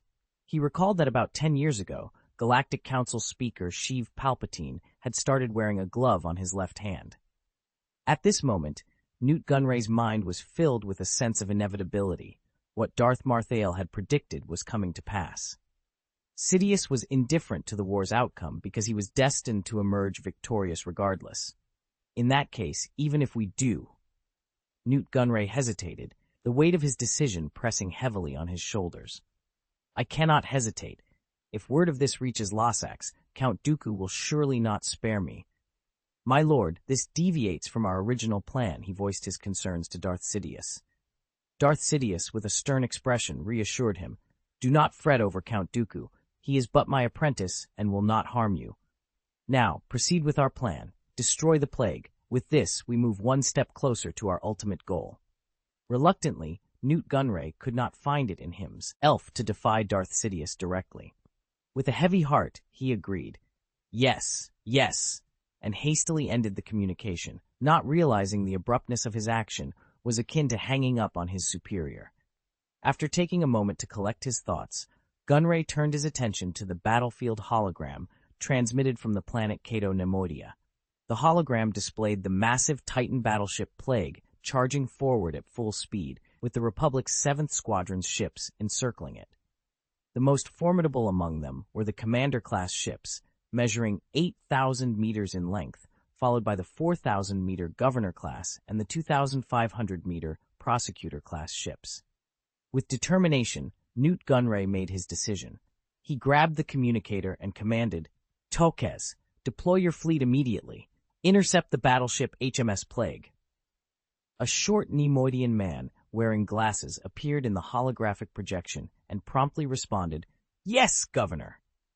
At his command, the defenders of the planet Cato Nemoidia sprang into action. The battleships, always ready for combat, launched a surprise attack on the Republic's 7th Squadron from behind. Caught off guard, the 7th Squadron, which had been focused solely on the plague, found themselves under fire. The initial salvo from the defenders destroyed 5 Corellian gunboats and heavily damaged an Aquetans-class light cruiser. Then, the Trade Federation's fleet launched a second salvo at the 2 Commander-class dreadnoughts of the 7th Squadron. With the 30 Generosity-class communication frigates of the Trade Federation's defenders unleashing their frontal firepower, the Commander-class dreadnoughts' shields flickered under the onslaught of dozens of powerful turbo lasers. The Republic fleet scrambled to adjust its formation, attempting to fend off both the Plague and the Trade Federation's fleet. However, this split focus led to their downfall. Seizing the opportunity, Severance Tan targeted the second flagship of the 7th Squadron and commanded, "Fire the main gun." In an instant, a blinding flash erupted, and the Plague's supermaterial electromagnetic cannon struck the side of the new flagship of the 7th Squadron, which had its shields operating below full capacity. Vol 2, Chapter 756, Raid on Cato Nemoidia, Part 2. The sheer power of the Plague's 500-meter caliber supermaterial electromagnetic cannon is beyond quantification. It's known that no active service battleship shield can withstand the full might of this supermaterial electromagnetic gun, not even the formidable battleship Venom. Furthermore, the Plague's capabilities are enhanced by overloading its engine, temporarily boosting its energy levels. This method, akin to drawing on the engine's life reserves, increases the power of the Plague's main guns by at least 50%. The Commander-class dreadnought, stretching 8,000 meters in length, represents an era of excess. Operating it requires a crew of over 43,000, with much of its space inefficiently used. At the time of Russen's reform, the dreadnought's equipment was far from perfect. In stark contrast stands the Ragnarov-class Titan battleship, a marvel of modern engineering. As a dazzling beam of light struck the Commander-class dreadnought, its shields disintegrated instantly. The projectile tore a massive hole through the battleship, leaving it severely damaged but not entirely incapacitated like the Golden Light, its predecessor flagship. The dreadnought, now with a gaping hole over 800 meters wide and 600 meters in diameter, struggled to maintain mobility. Most of its turrets were out of commission, and the destruction of its gravity generator caused the battleship to list dangerously. It was clear that the dreadnought had lost its combat effectiveness. Meanwhile, the Republic's 7th Squadron faced the loss of their flagship for the second time. The Trade Alliance's Guard fleet engaged in fierce combat with the 7th Squadron. From the Lucrehulk-class battleships, tens of thousands of Vulture droid fighters swarmed into battle, accompanied by a more formidable ally, the Coyote robot bomber. This new bomber, over 3 times the length of the Vulture, and boasting a similar dish-shaped fuselage, was a powerhouse of firepower. Developed jointly by the Trade Alliance and the Technology Alliance, the Coyote robot bomber outclassed the Galactic Republic's Y-wing bombers in both firepower and efficiency. It was no surprise that Cato Neimoidia, a world of immense wealth, was among the first to deploy this advanced weaponry. The entrance of the Trade Federation's defenders into the fray threw the already leaderless 7th Squadron into disarray. This time, they had no opportunity to regroup. Republic fighters found themselves overwhelmed by Vulture droids, while formations of Coyote bombers launched devastating proton torpedo attacks. The Trade Alliance's Guard fleet, including the advanced Shenyi-class destroyers and Generosity-class frigates, unleashed their superior firepower, showcasing the technological edge of the Trade Federation's fleet over the 7th Squadron's outdated ships. The battle for Cato Neimoidia was not just a clash of fleets, but a testament to the relentless march of technological progress and strategic innovation. The Hook-class battleships, already formidable war machines, had undergone several modernization upgrades during their conversion process. Their operators had previously hesitated to engage in battle, partly due to concerns over risking their valuable assets, and partly because of the formidable presence of the 7th Squadron's giant warships, including the 8,000-meter commander level and the 4,000-meter governor-class vessels, not to mention the 20,500-meter prosecutor-class ships. However, the introduction of the Titan battleship HMS Plague changed the dynamics of power.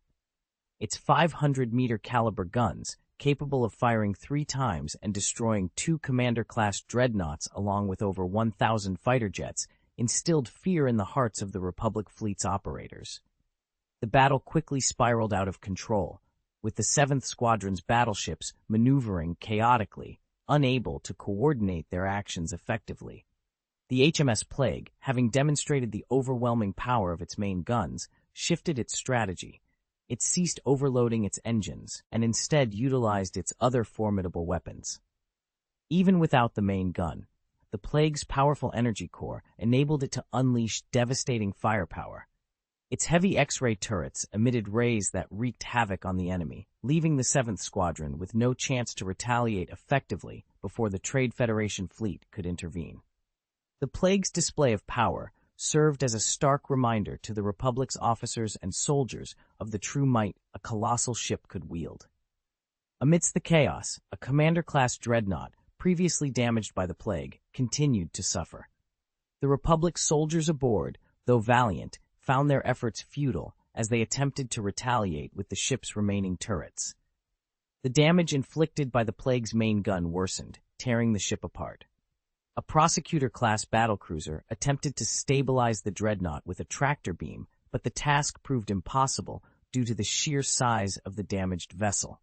Eventually, the dreadnought broke in 2, symbolizing the fate of the entire 7th Squadron, a fate sealed in the vastness of space. Meanwhile, in Coruscant, the Republic's capital, and on the dawn planet of the Endor galaxy, two distinct reactions emerged simultaneously, one of anger and the other of pride. When the communication line was established, Newt Gunray's tense figure appeared before Tang Xiao. With a voice shaking with fear, Gunray confessed, "I disobeyed Lord Sidious's order. He will kill me. He will definitely kill me." Tang Xiao, with a smile that now seemed as menacing as a demon's to Gunray, reassured him, "He won't kill you, at least not now, because if he does, he won't gain anything from it." This moment marked a turning point, illustrating the complex web of power, fear, and survival in the face of an overwhelming force, as represented by the HMS Plague's dominance in battle. Chapter 757, A Plea for Survival. In a state of utter desperation, Newt Gunray implored Tang Xiao through the holographic projection, his voice laden with fear. "You must save me. I don't want to die. Lord Dead Angel," he cried out. The news from the planet Cato Nemoidia had sent shivers down his spine, reigniting his fears and causing him to second-guess his earlier resolve. The disastrous raid on Cato Nemoidia had seen the near annihilation of the 7th Squadron of the Galactic Republic's Second Army, including the loss of 6 out of its 7 capital ships. The 2 commander-class dreadnoughts, serving as flagships, were obliterated by a plague, while a prosecutor-class battlecruiser met its demise crashing into a satellite after being overwhelmed by Coyote robot bombers.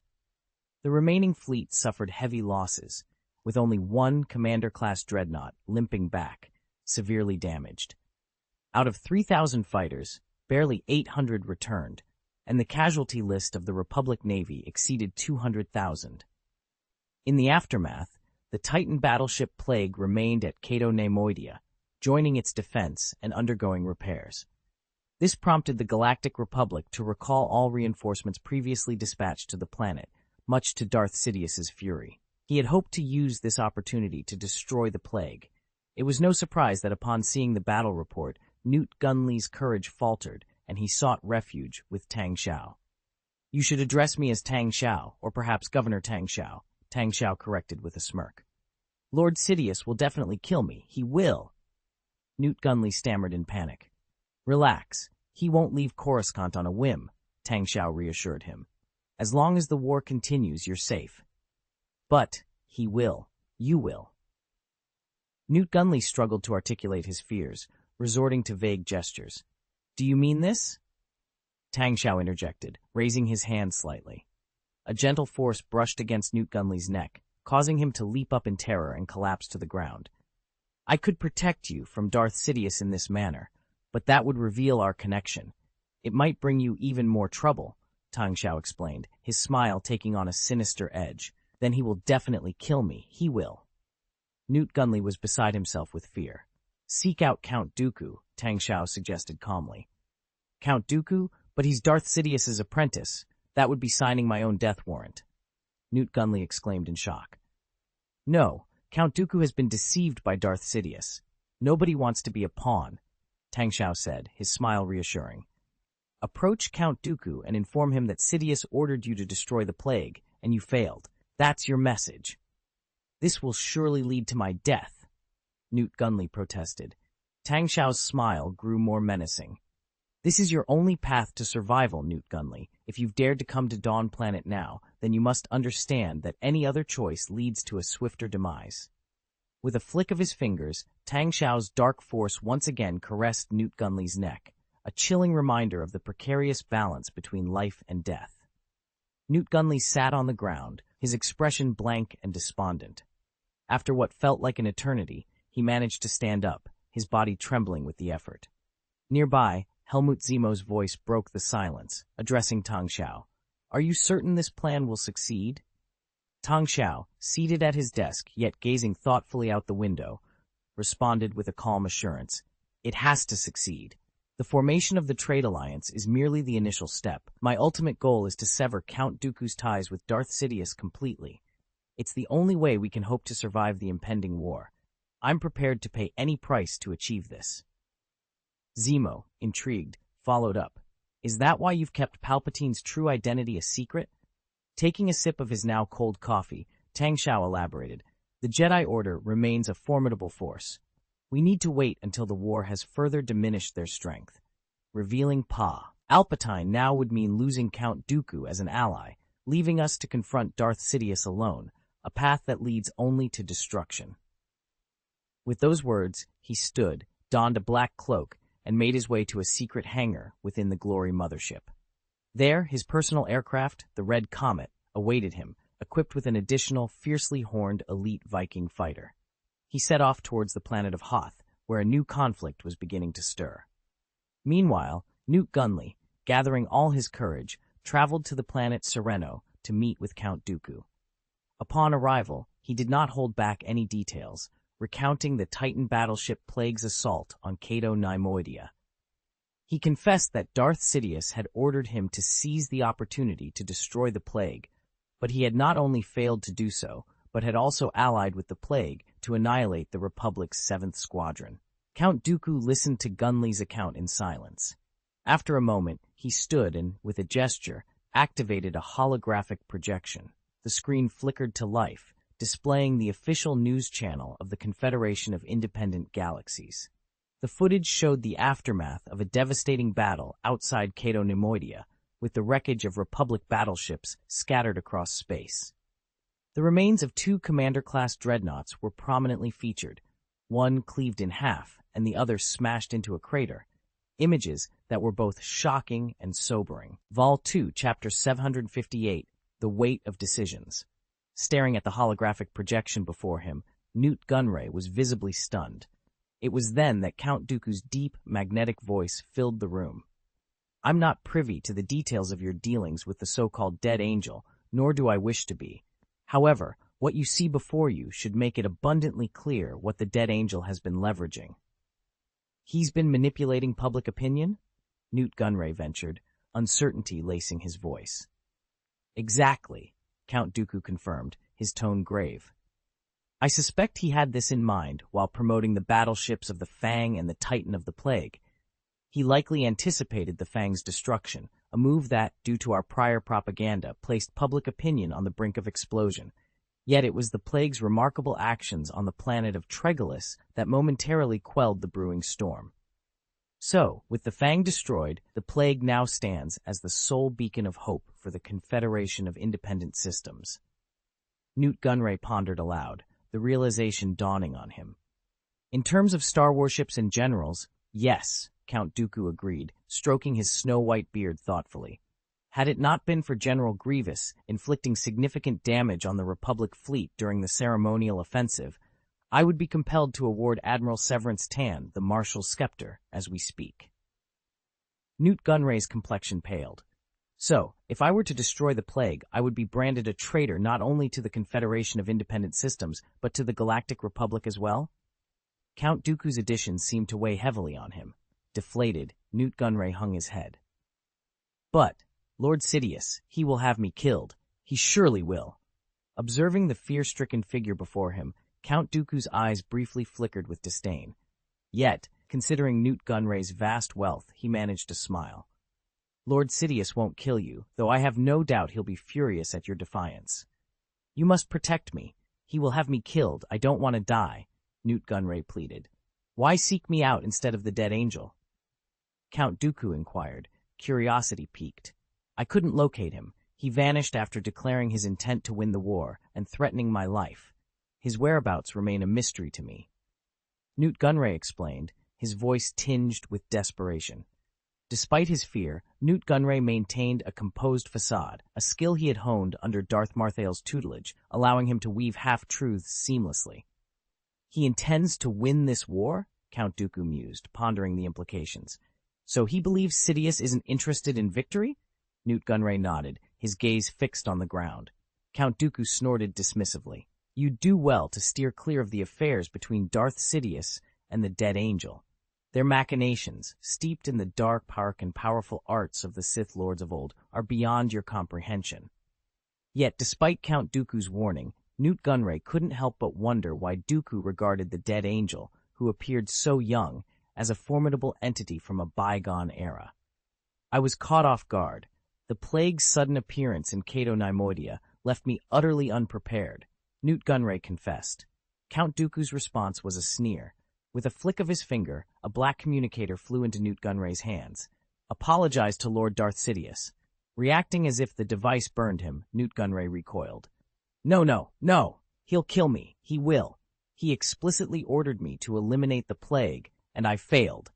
Count Dooku approached, his movements deliberate. He retrieved the communicator and placed it firmly in Newt Gunray's hand. "Lord Sidious won't kill you, not yet. I can assure you of that. But with each passing minute you delay your apology, his wrath intensifies. Procrastinate further, and he might indeed decide to end your life." With trembling hands, Newt Gunray accepted the communicator, the weight of his decisions pressing down on him like never before. The communicator, trembling, hesitated for a long moment before finally connecting the communication under Count Dooku's repeated nods of approval. Soon after, the holographic projection revealed the figure of Darth Sidious, cloaked in black, his face half hidden under the hood, twisted grotesquely. His voice, slick and unctuous, filled the room. "Ah, if it isn't my dear Governor of the Trade Federation. Have you come to deliver the joyous news of the plague's destruction?" Newt Gunray's body shook violently at the sight, but a sudden surge of dark side energy coursed through his heart, bringing with it a fleeting vision of Darth Marthael. This unexpected intrusion steadied his nerves considerably. Meanwhile, Darth Sidious's attention seemed to drift, his golden eyes piercing through the shadows to fix on another presence. "Count Dooku, you're there," he observed. Stepping into the projection's view, Count Dooku knelt on one knee, his voice a model of respect. "My lord, I am present." With a voice quivering with fear, Newt Gunray stammered, "The plague. It wasn't destroyed. On the contrary, it obliterated the 7th Squadron." Darth Sidious's tone darkened, his patience clearly wearing thin. "Then, perhaps my previous instructions were too gentle for your ears?" I heard you, but the plague." Gunray's attempts at self-preservation were pitiful and disjointed. "I have no use for those who defy my commands." Darth Sidious hissed, his anger palpable. With a swift motion, he extended his hand, and an invisible force clamped around Newt Gunray's neck, lifting him into the air. Gunray's legs flailed in panic as he cast a desperate look towards Count Dooku, silently pleading for intervention.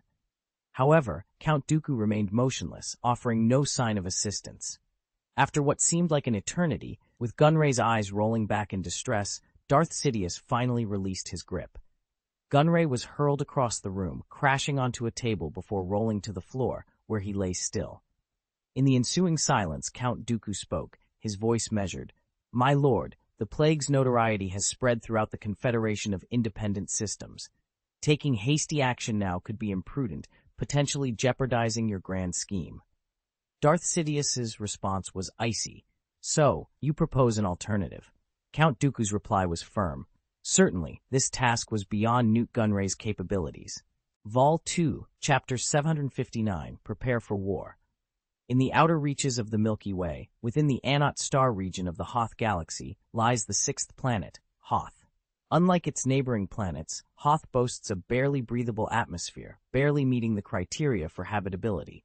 However, its significant distance from the central star results in an extremely low surface temperature, averaging around -60 degrees Celsius. The presence of 3 satellites and a nearby asteroid belt, however, introduces strong tidal forces and frequent asteroid impacts, respectively. These phenomena induce violent plate tectonics, keeping the planet's core active and allowing life to cling to existence. The eccentric orbit of Hoth causes most asteroid impacts to occur in the southern hemisphere, making the northern hemisphere more hospitable.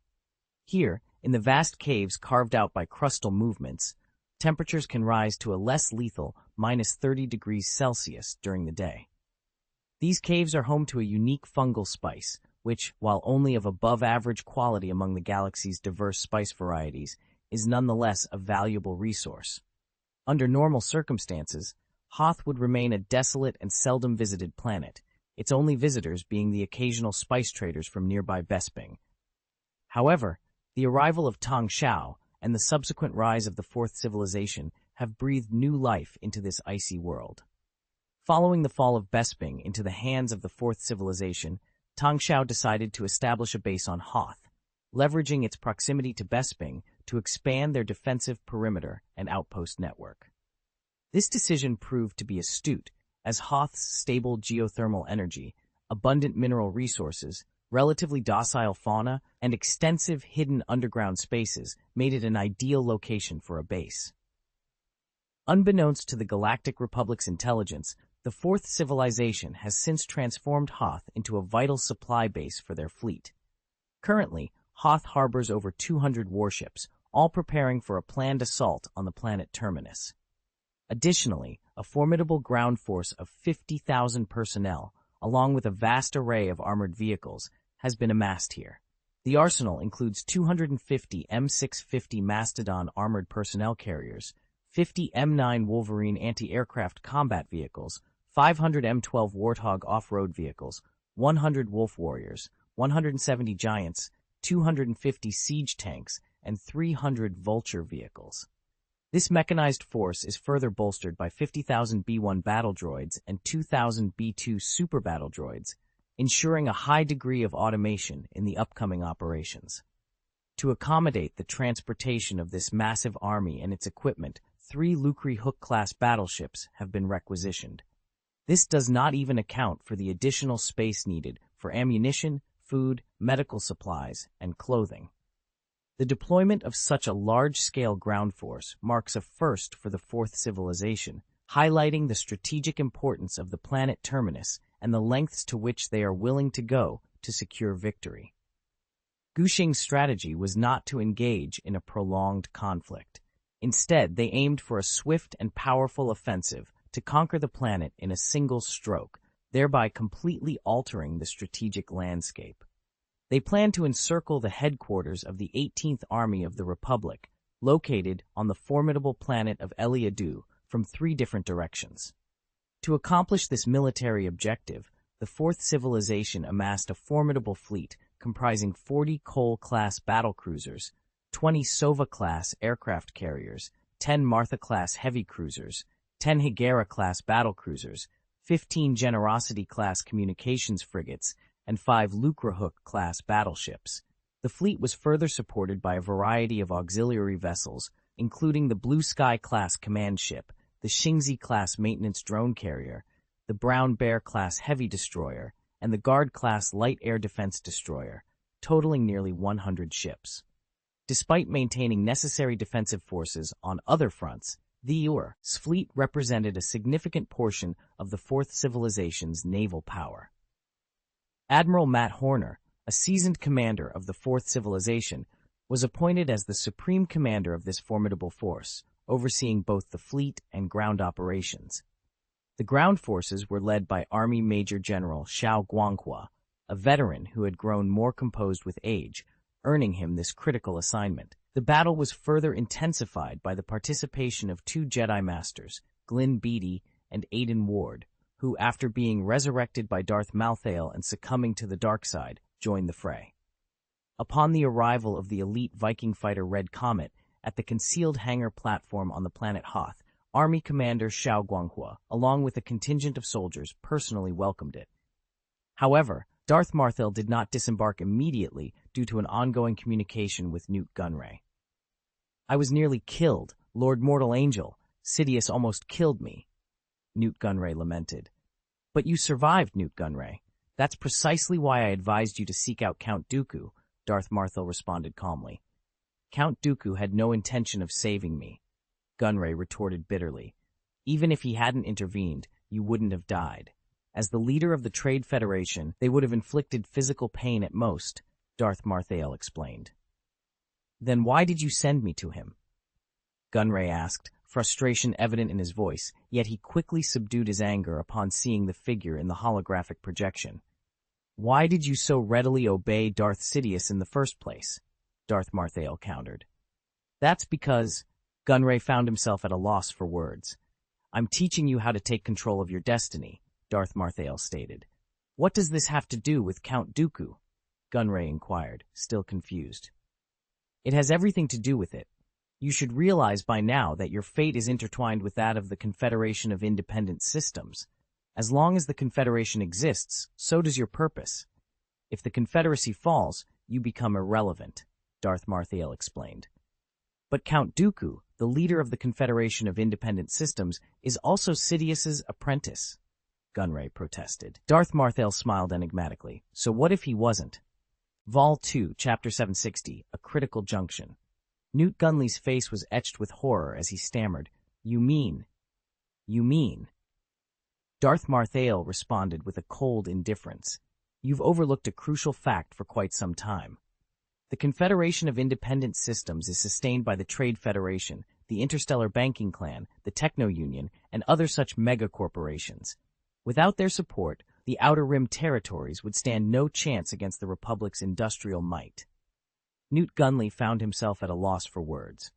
Similarly, Count Dooku's power hinges on your cooperation. His remarkable charisma has indeed rallied countless Outer Rim planets, but isn't that merely making the most of the current situation? Without him, would the Outer Rim planets not dare to stand against the Republic? That's not the case.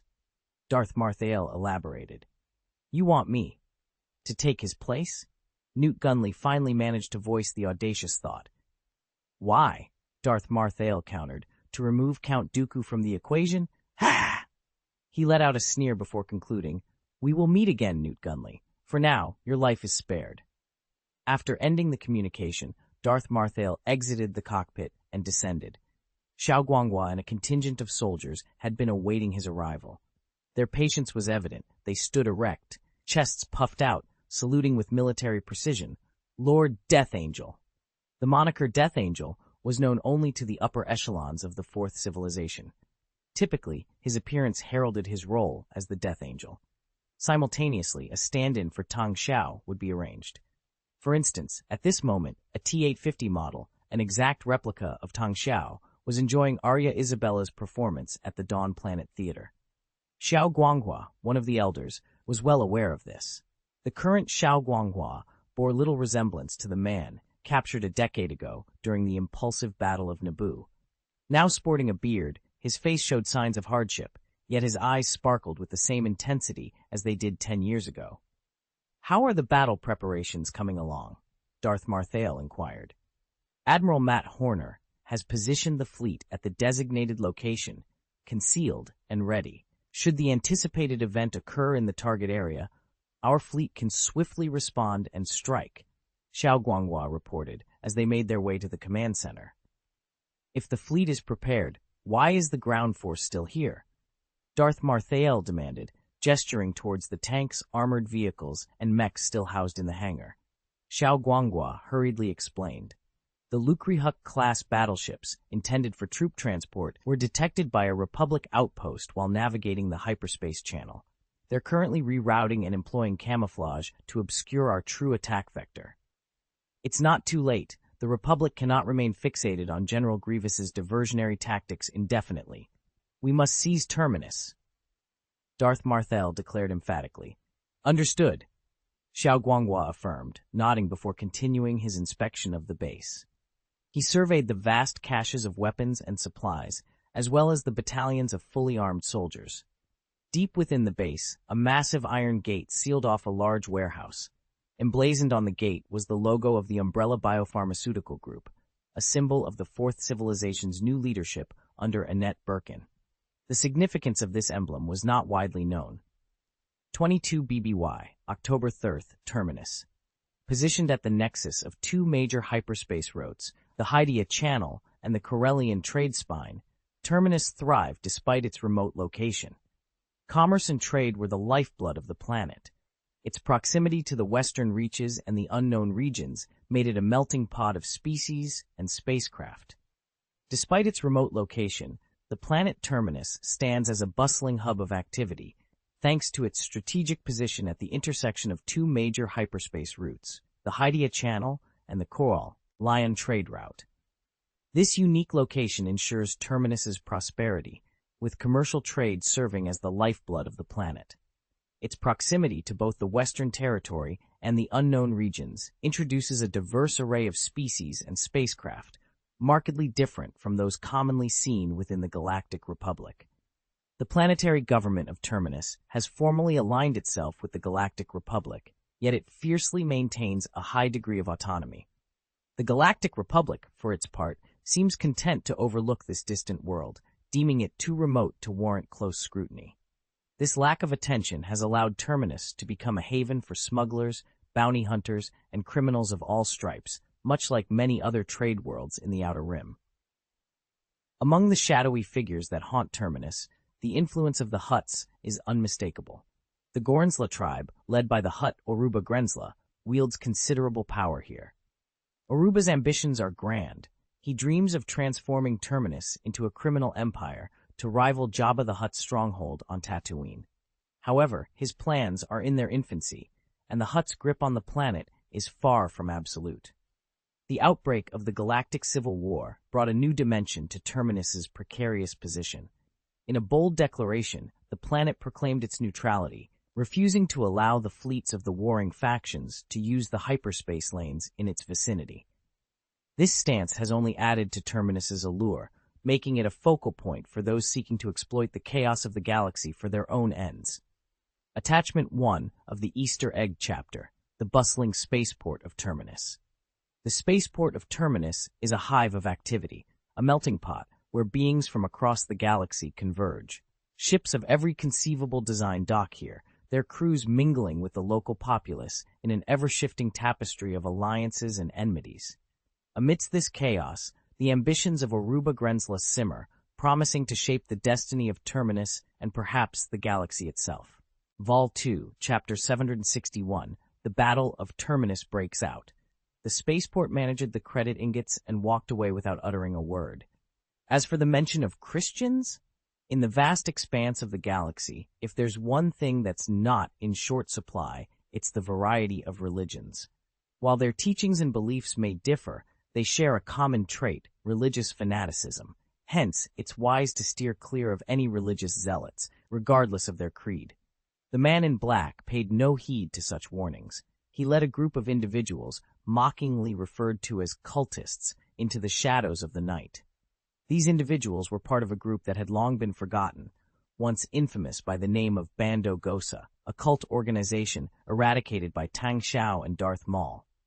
However, their appearance now was not a sign of the organization's resurgence, but rather a strategic move by Ni Yongxiao.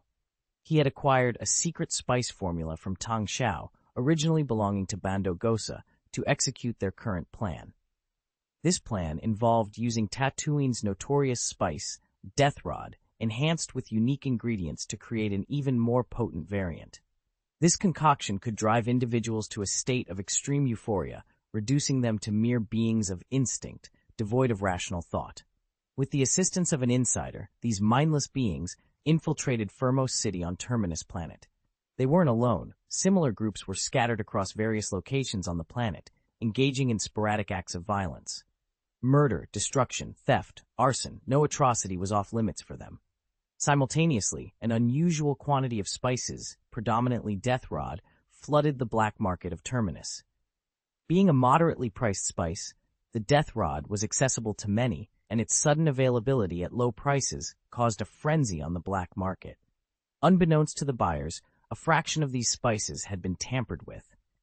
Consuming enough of this altered Death Rod would turn a person into one of the mindless, uncontrollable beings. Soon, riots erupted across Terminus. The authorities were baffled by the nature of these riots. Small in scale, highly dispersed, and impossible to trace back to any source. The complex network of Terminus made it exceedingly difficult to manage the situation effectively. 3 days into the chaos, a surveillance spacecraft from Dawn Planet, escorted by 2 Vengeance-class light destroyers, forcefully entered Terminus's orbit. They publicly accused Terminus of harboring the resurrected cult of Bando Gosa. The authorities of Terminus denied these allegations and demanded the immediate departure of Dawn's spacecraft from their neutral territory. However, Dawn's spacecraft persisted, accusing Terminus of providing shelter to Bando Gosa, a cult that had been decisively quashed by major galactic forces a decade ago. They demanded that Terminus surrender the cult members and submit to a thorough inspection by Dawn. Terminus, standing firm, refused these demands. Amidst the standoff, the mindless individuals hidden on Terminus launched a coordinated assault, plunging Firmos, the planet's capital, into unprecedented chaos.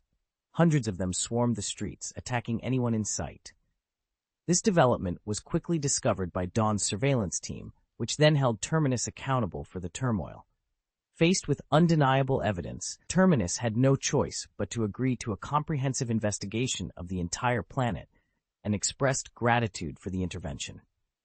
In the wake of Dawn Planet's plea for assistance, the situation took a turn for the worse. Rioters, seemingly without direction, targeted a spaceport warehouse, overpowering the unprepared guards. Within the warehouse, left unsecured, they discovered a large cache of DC-15 blaster rifles, standard issue for the Galactic Republic. This discovery was akin to igniting a powder keg. Tang Xiao, the governor of Dawn Planet, was incensed. He publicly accused Terminus Planet of covertly supporting the Galactic Republic's war effort, under the guise of neutrality. Furthermore, he alleged that Terminus was harboring the cult organization Bando Gosa, equating their actions to an act of war. Merely 3 hours later, Dawn Planet's first fleet, comprising 30 warships, emerged from hyperspace. They swiftly dismantled the hyperspace blocker encircling Terminus Planet, breached its defenses, and established a siege. Admiral Matt Horner, the fleet commander, issued a stern ultimatum. All spacecraft on Terminus Planet were to depart within 2 standard hours or be considered allies of the Bando Gosa cult and targeted for destruction. This dramatic escalation drew the galaxy's attention back to this bustling, strategically located planet, still reeling from General Grievous's recent aggressive maneuvers. The conflict between Dawn Planet and Terminus Planet, which had been raging since May 22nd, had now reached a critical juncture by October 6th, nearly half a year into the war. Dawn Planet had gained notoriety for its victories against the Galactic Republic's fleet, including the annihilation of the Republic's 19th Army. Now recognized as a significant threat by the Galactic Republic's Supreme Strategic Command, Dawn Planet was determined to demonstrate its might against Terminus. The battle fleet, consisting of 20 Cole-class battlecruisers and 20 Sova-class aircraft carriers, began to clear the space around Terminus Planet. Their intention was to establish hyperspace blockers, effectively isolating the planet. Their justification seemed irrefutable, citing connections between Terminus and the Bando Gosa cult, as well as clandestine dealings with the Galactic Republic. In a surprising turn of events, Terminus Planet abandoned its stance of neutrality, declaring allegiance to the Galactic Republic. They issued a prepared statement denouncing the Confederation of Independent Systems and Dawn Planet for betraying the Galactic Republic and instigating war, resulting in countless casualties. Terminus Planet positioned itself on moral grounds, vowing to combat the separatist forces to the end. Admiral Matt Horner, typically known for his composure, was enraged by this development. He immediately ordered a bombardment of Terminus Planet. 400 Vulture robot fighters and 90 Coyote robot bombers launched from the Sova-class aircraft carriers, targeting the planet's 3 major cities. This marked the official commencement of hostilities. Admiral Horner, with a grave expression and hands clasped behind his back, observed the holographic display of the battlefield. Vulture robot fighters descended upon a spaceport, unleashing a barrage of laser fire that ignited explosions across the facility and its spacecraft docks. Following closely, Coyote robot bombers released cluster rockets, raining destruction from above. The relentless explosions signaled the fierce onset of war. In an instant, the spaceport was engulfed in chaos. A handful of security personnel and bounty hunters mounted a desperate defense, launching attacks from their spacecraft or grabbing any available weapon to fire into the skies. Despite their efforts, it was to no avail. Before long, the spaceport was transformed into a blazing inferno. The Vulture robot fighters continued to patrol the skies, swooping down to unleash a barrage of fire upon any sign of movement below. General, we have successfully destroyed 27 spaceports on the planet Terminus. Our scans indicate that 24 major spaceports remain operational. I recommend we initiate a second wave of bombings, reported a combat staff officer, presenting the findings to Matt Horner. Matt Horner nodded in agreement. Have the Coyote robot bombers return to reload their ammunition. We'll commence the second wave of bombings in 20 minutes. Instruct the Ghost fighter pilots to prepare for immediate deployment after the second wave, to execute a third wave of precision strikes, he ordered, glancing at his watch. Our ground forces are scheduled to arrive on the battlefield in 2 hours.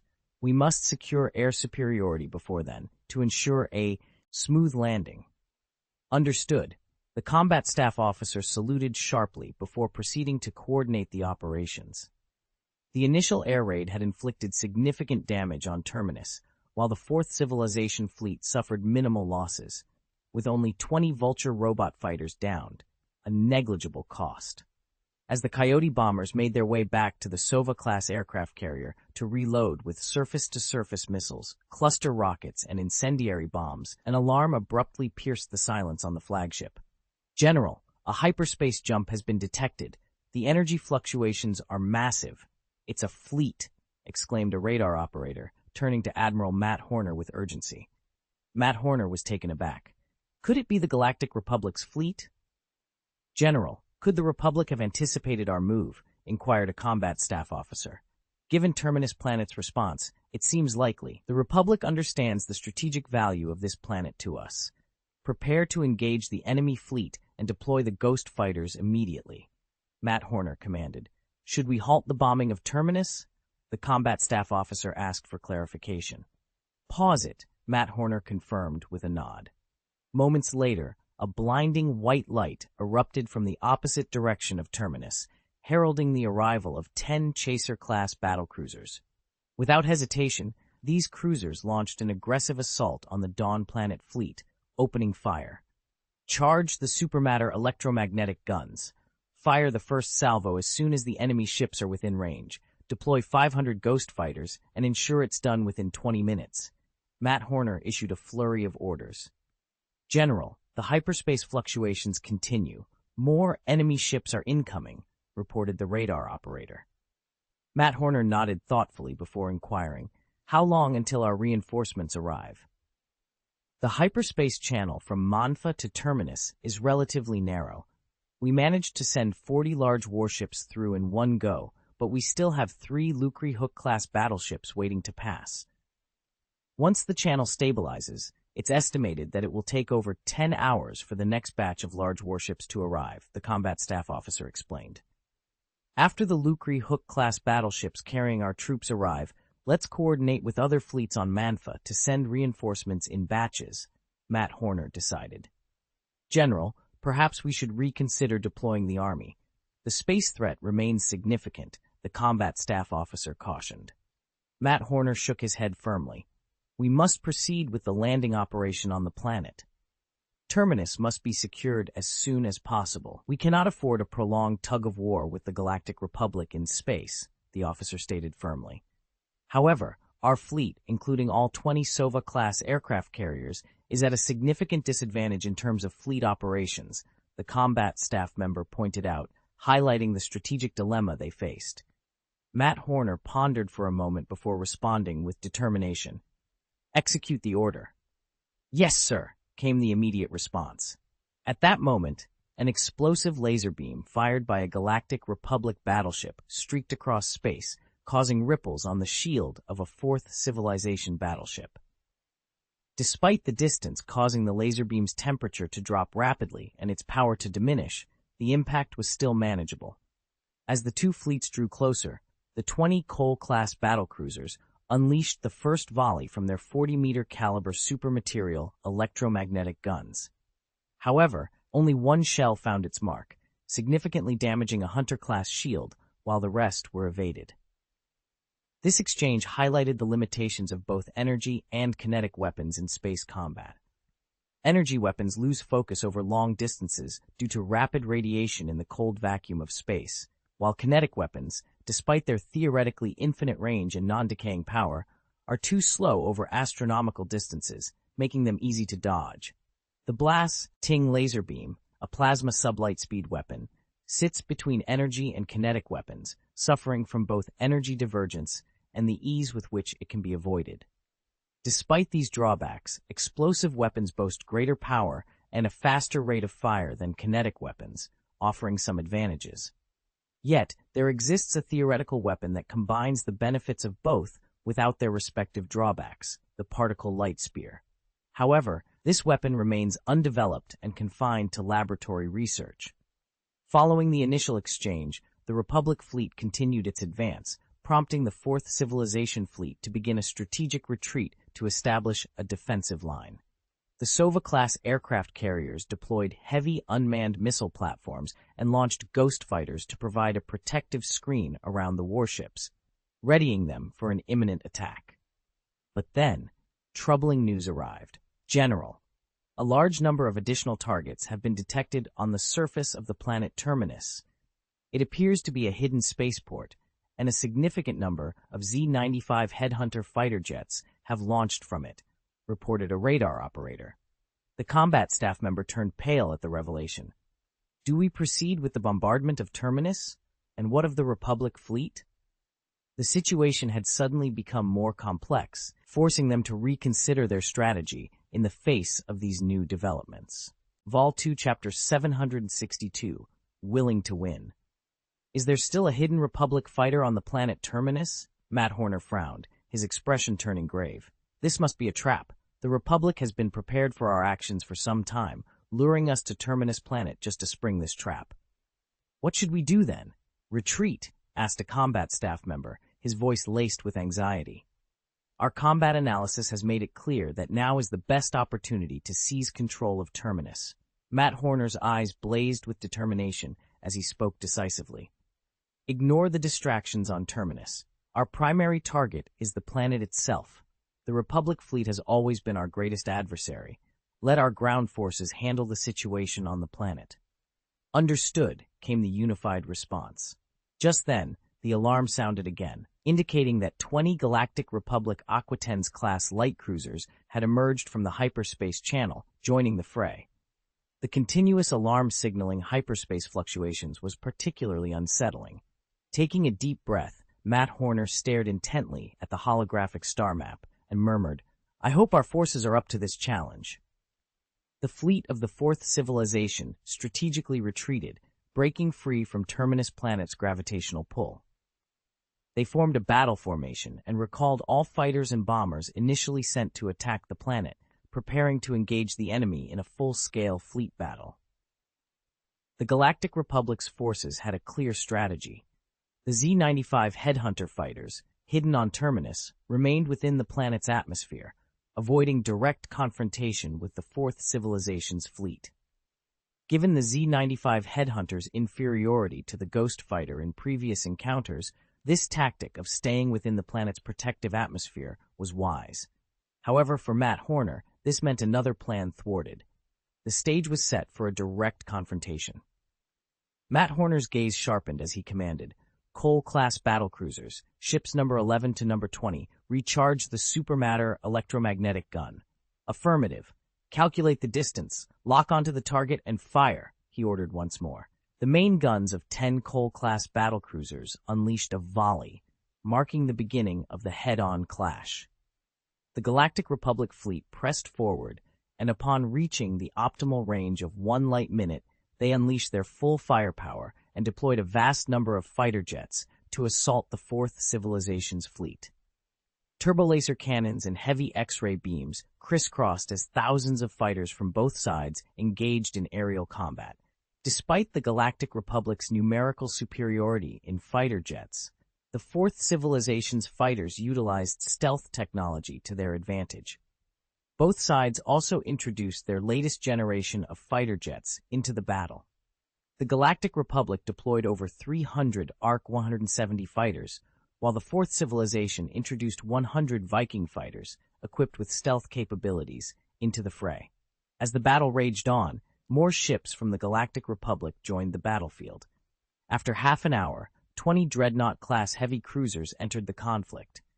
Despite the hyperspace fluctuation signals weakening, they persisted, indicating more reinforcements were on their way. Matt Horner organized his ships into a defensive formation. After firing 2 salvos, the Cole-class battlecruiser's Parramatta railguns ceased firing to conserve ammunition.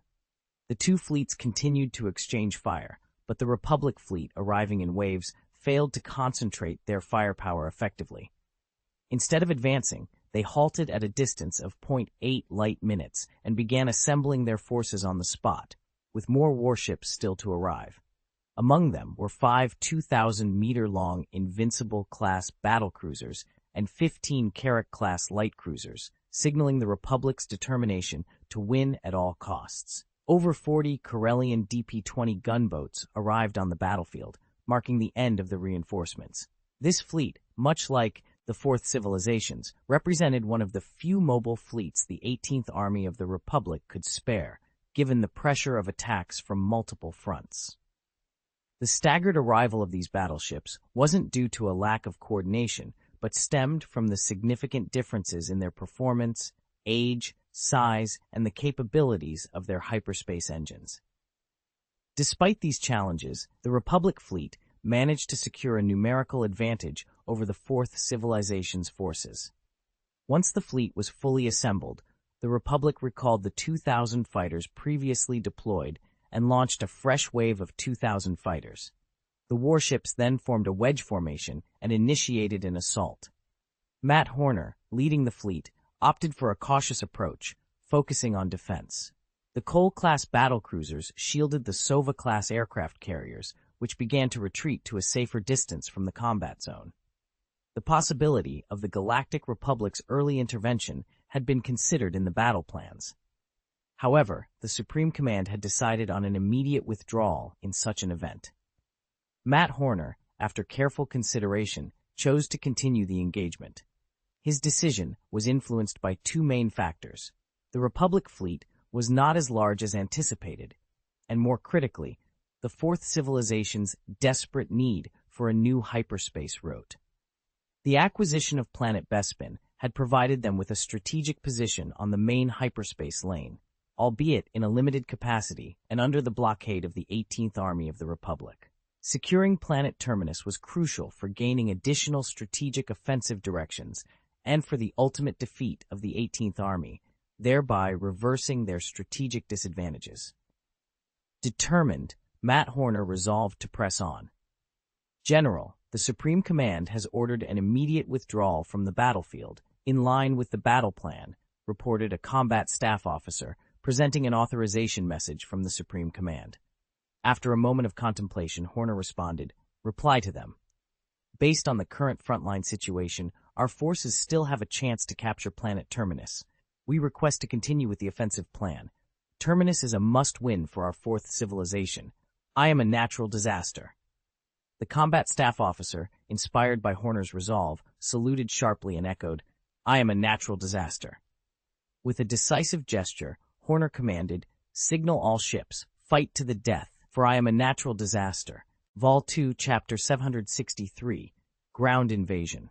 The white light flickered violently as 3 Lucre Hook-class battleships emerged from the hyperspace channel into the vast expanse of space.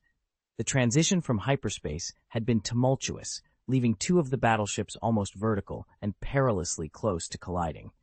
However, they managed to stabilize just in time. What greeted them was a scene of chaos and destruction.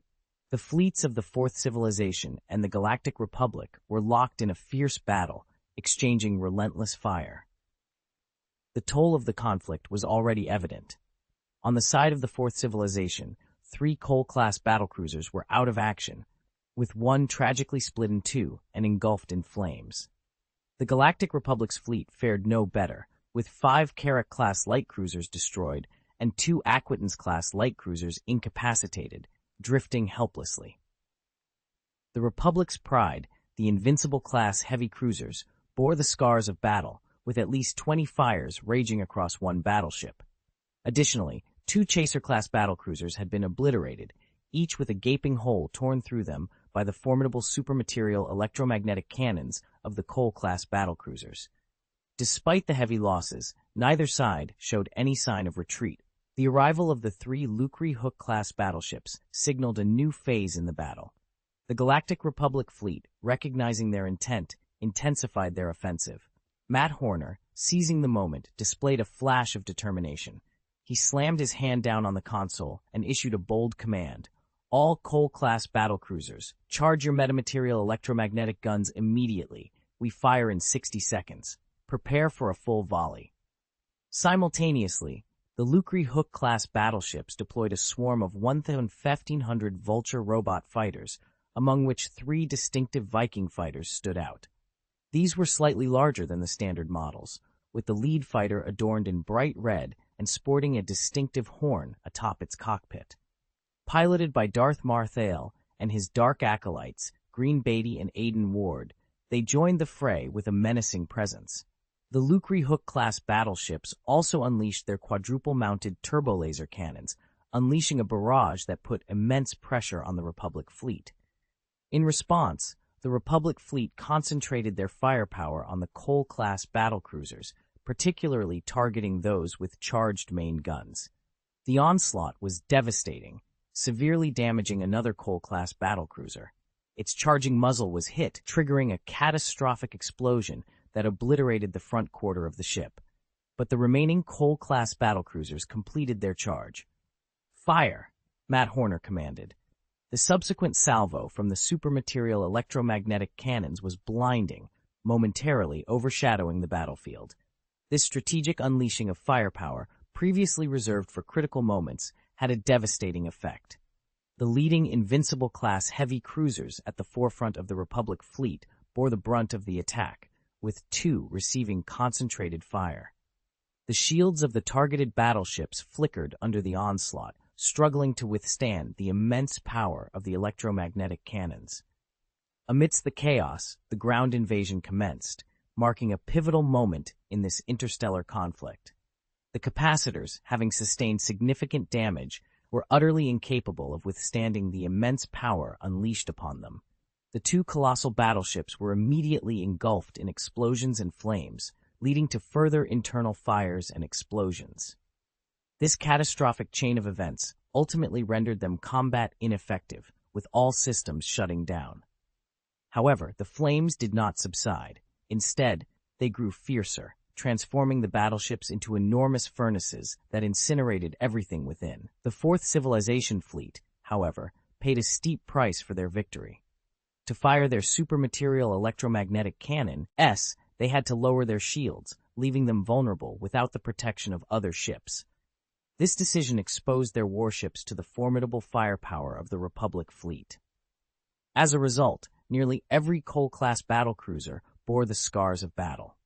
Even after their shields were reactivated, the battleship's combat effectiveness continued to wane. In a bold move, the 20 Sova-class aircraft carriers, previously stationed at the rear, advanced to launch and recover fighter jets in the perilous battlefield. This maneuver allowed them to better utilize the laser cannons on their ships, providing crucial support. The fighter jets launched from the 3 Rookie Hook-class battleships posed an even greater threat. In less than 10 minutes, they had managed to capture and destroy at least 70 to 80 Republic V-19 Torrent fighter jets with their Vulture robot fighters. The 3 elite Viking fighters were particularly devastating, destroying more than 30 enemy fighters. Faced with the relentless assault of the Fourth Civilization fleet, the Republic fleet was forced to retreat. Meanwhile, more than a dozen C-9979 transport planes, resembling headless dragonflies, took off, loaded with the Fourth Civilization army, and headed for the planet Terminus. Upon entering the atmosphere, hundreds of Banshee fighters attached to the wings of these transport planes ignited their engines and launched, bombing ground targets to secure the landing site. The planet Terminus's ground anti-aircraft defenses fiercely contested the landing, forcing the transport planes to opt for landing on the city outskirts to establish beachheads. The hidden Z-95 Headhunter fighters on the planet's surface launched an immediate attack on the Fourth Civilization's landing fleet, engaging in a fierce air battle with the escorting Vulture robot fighters. The Banshee fighters, now invisible, conducted a carpet bombing campaign with cluster rockets, decimating the defenders' air defense positions. Following this, the C-9979 transport planes landed, their hatches opened, and M650 Mastodon armored personnel carriers swiftly deployed, spreading out in a fan formation. The remote-controlled machine guns mounted on their roofs targeted sporadic enemy positions. Each carrier disembarked 20 soldiers of the Fourth Civilization, who quickly began to fortify their positions. Accompanying them were the Vulture and the M9 Wolverine anti-aircraft vehicles, providing continuous anti-aircraft fire. The Vulture chariot, while covering the M9 Wolverine, also utilized its exceptional speed to maneuver to strategic locations.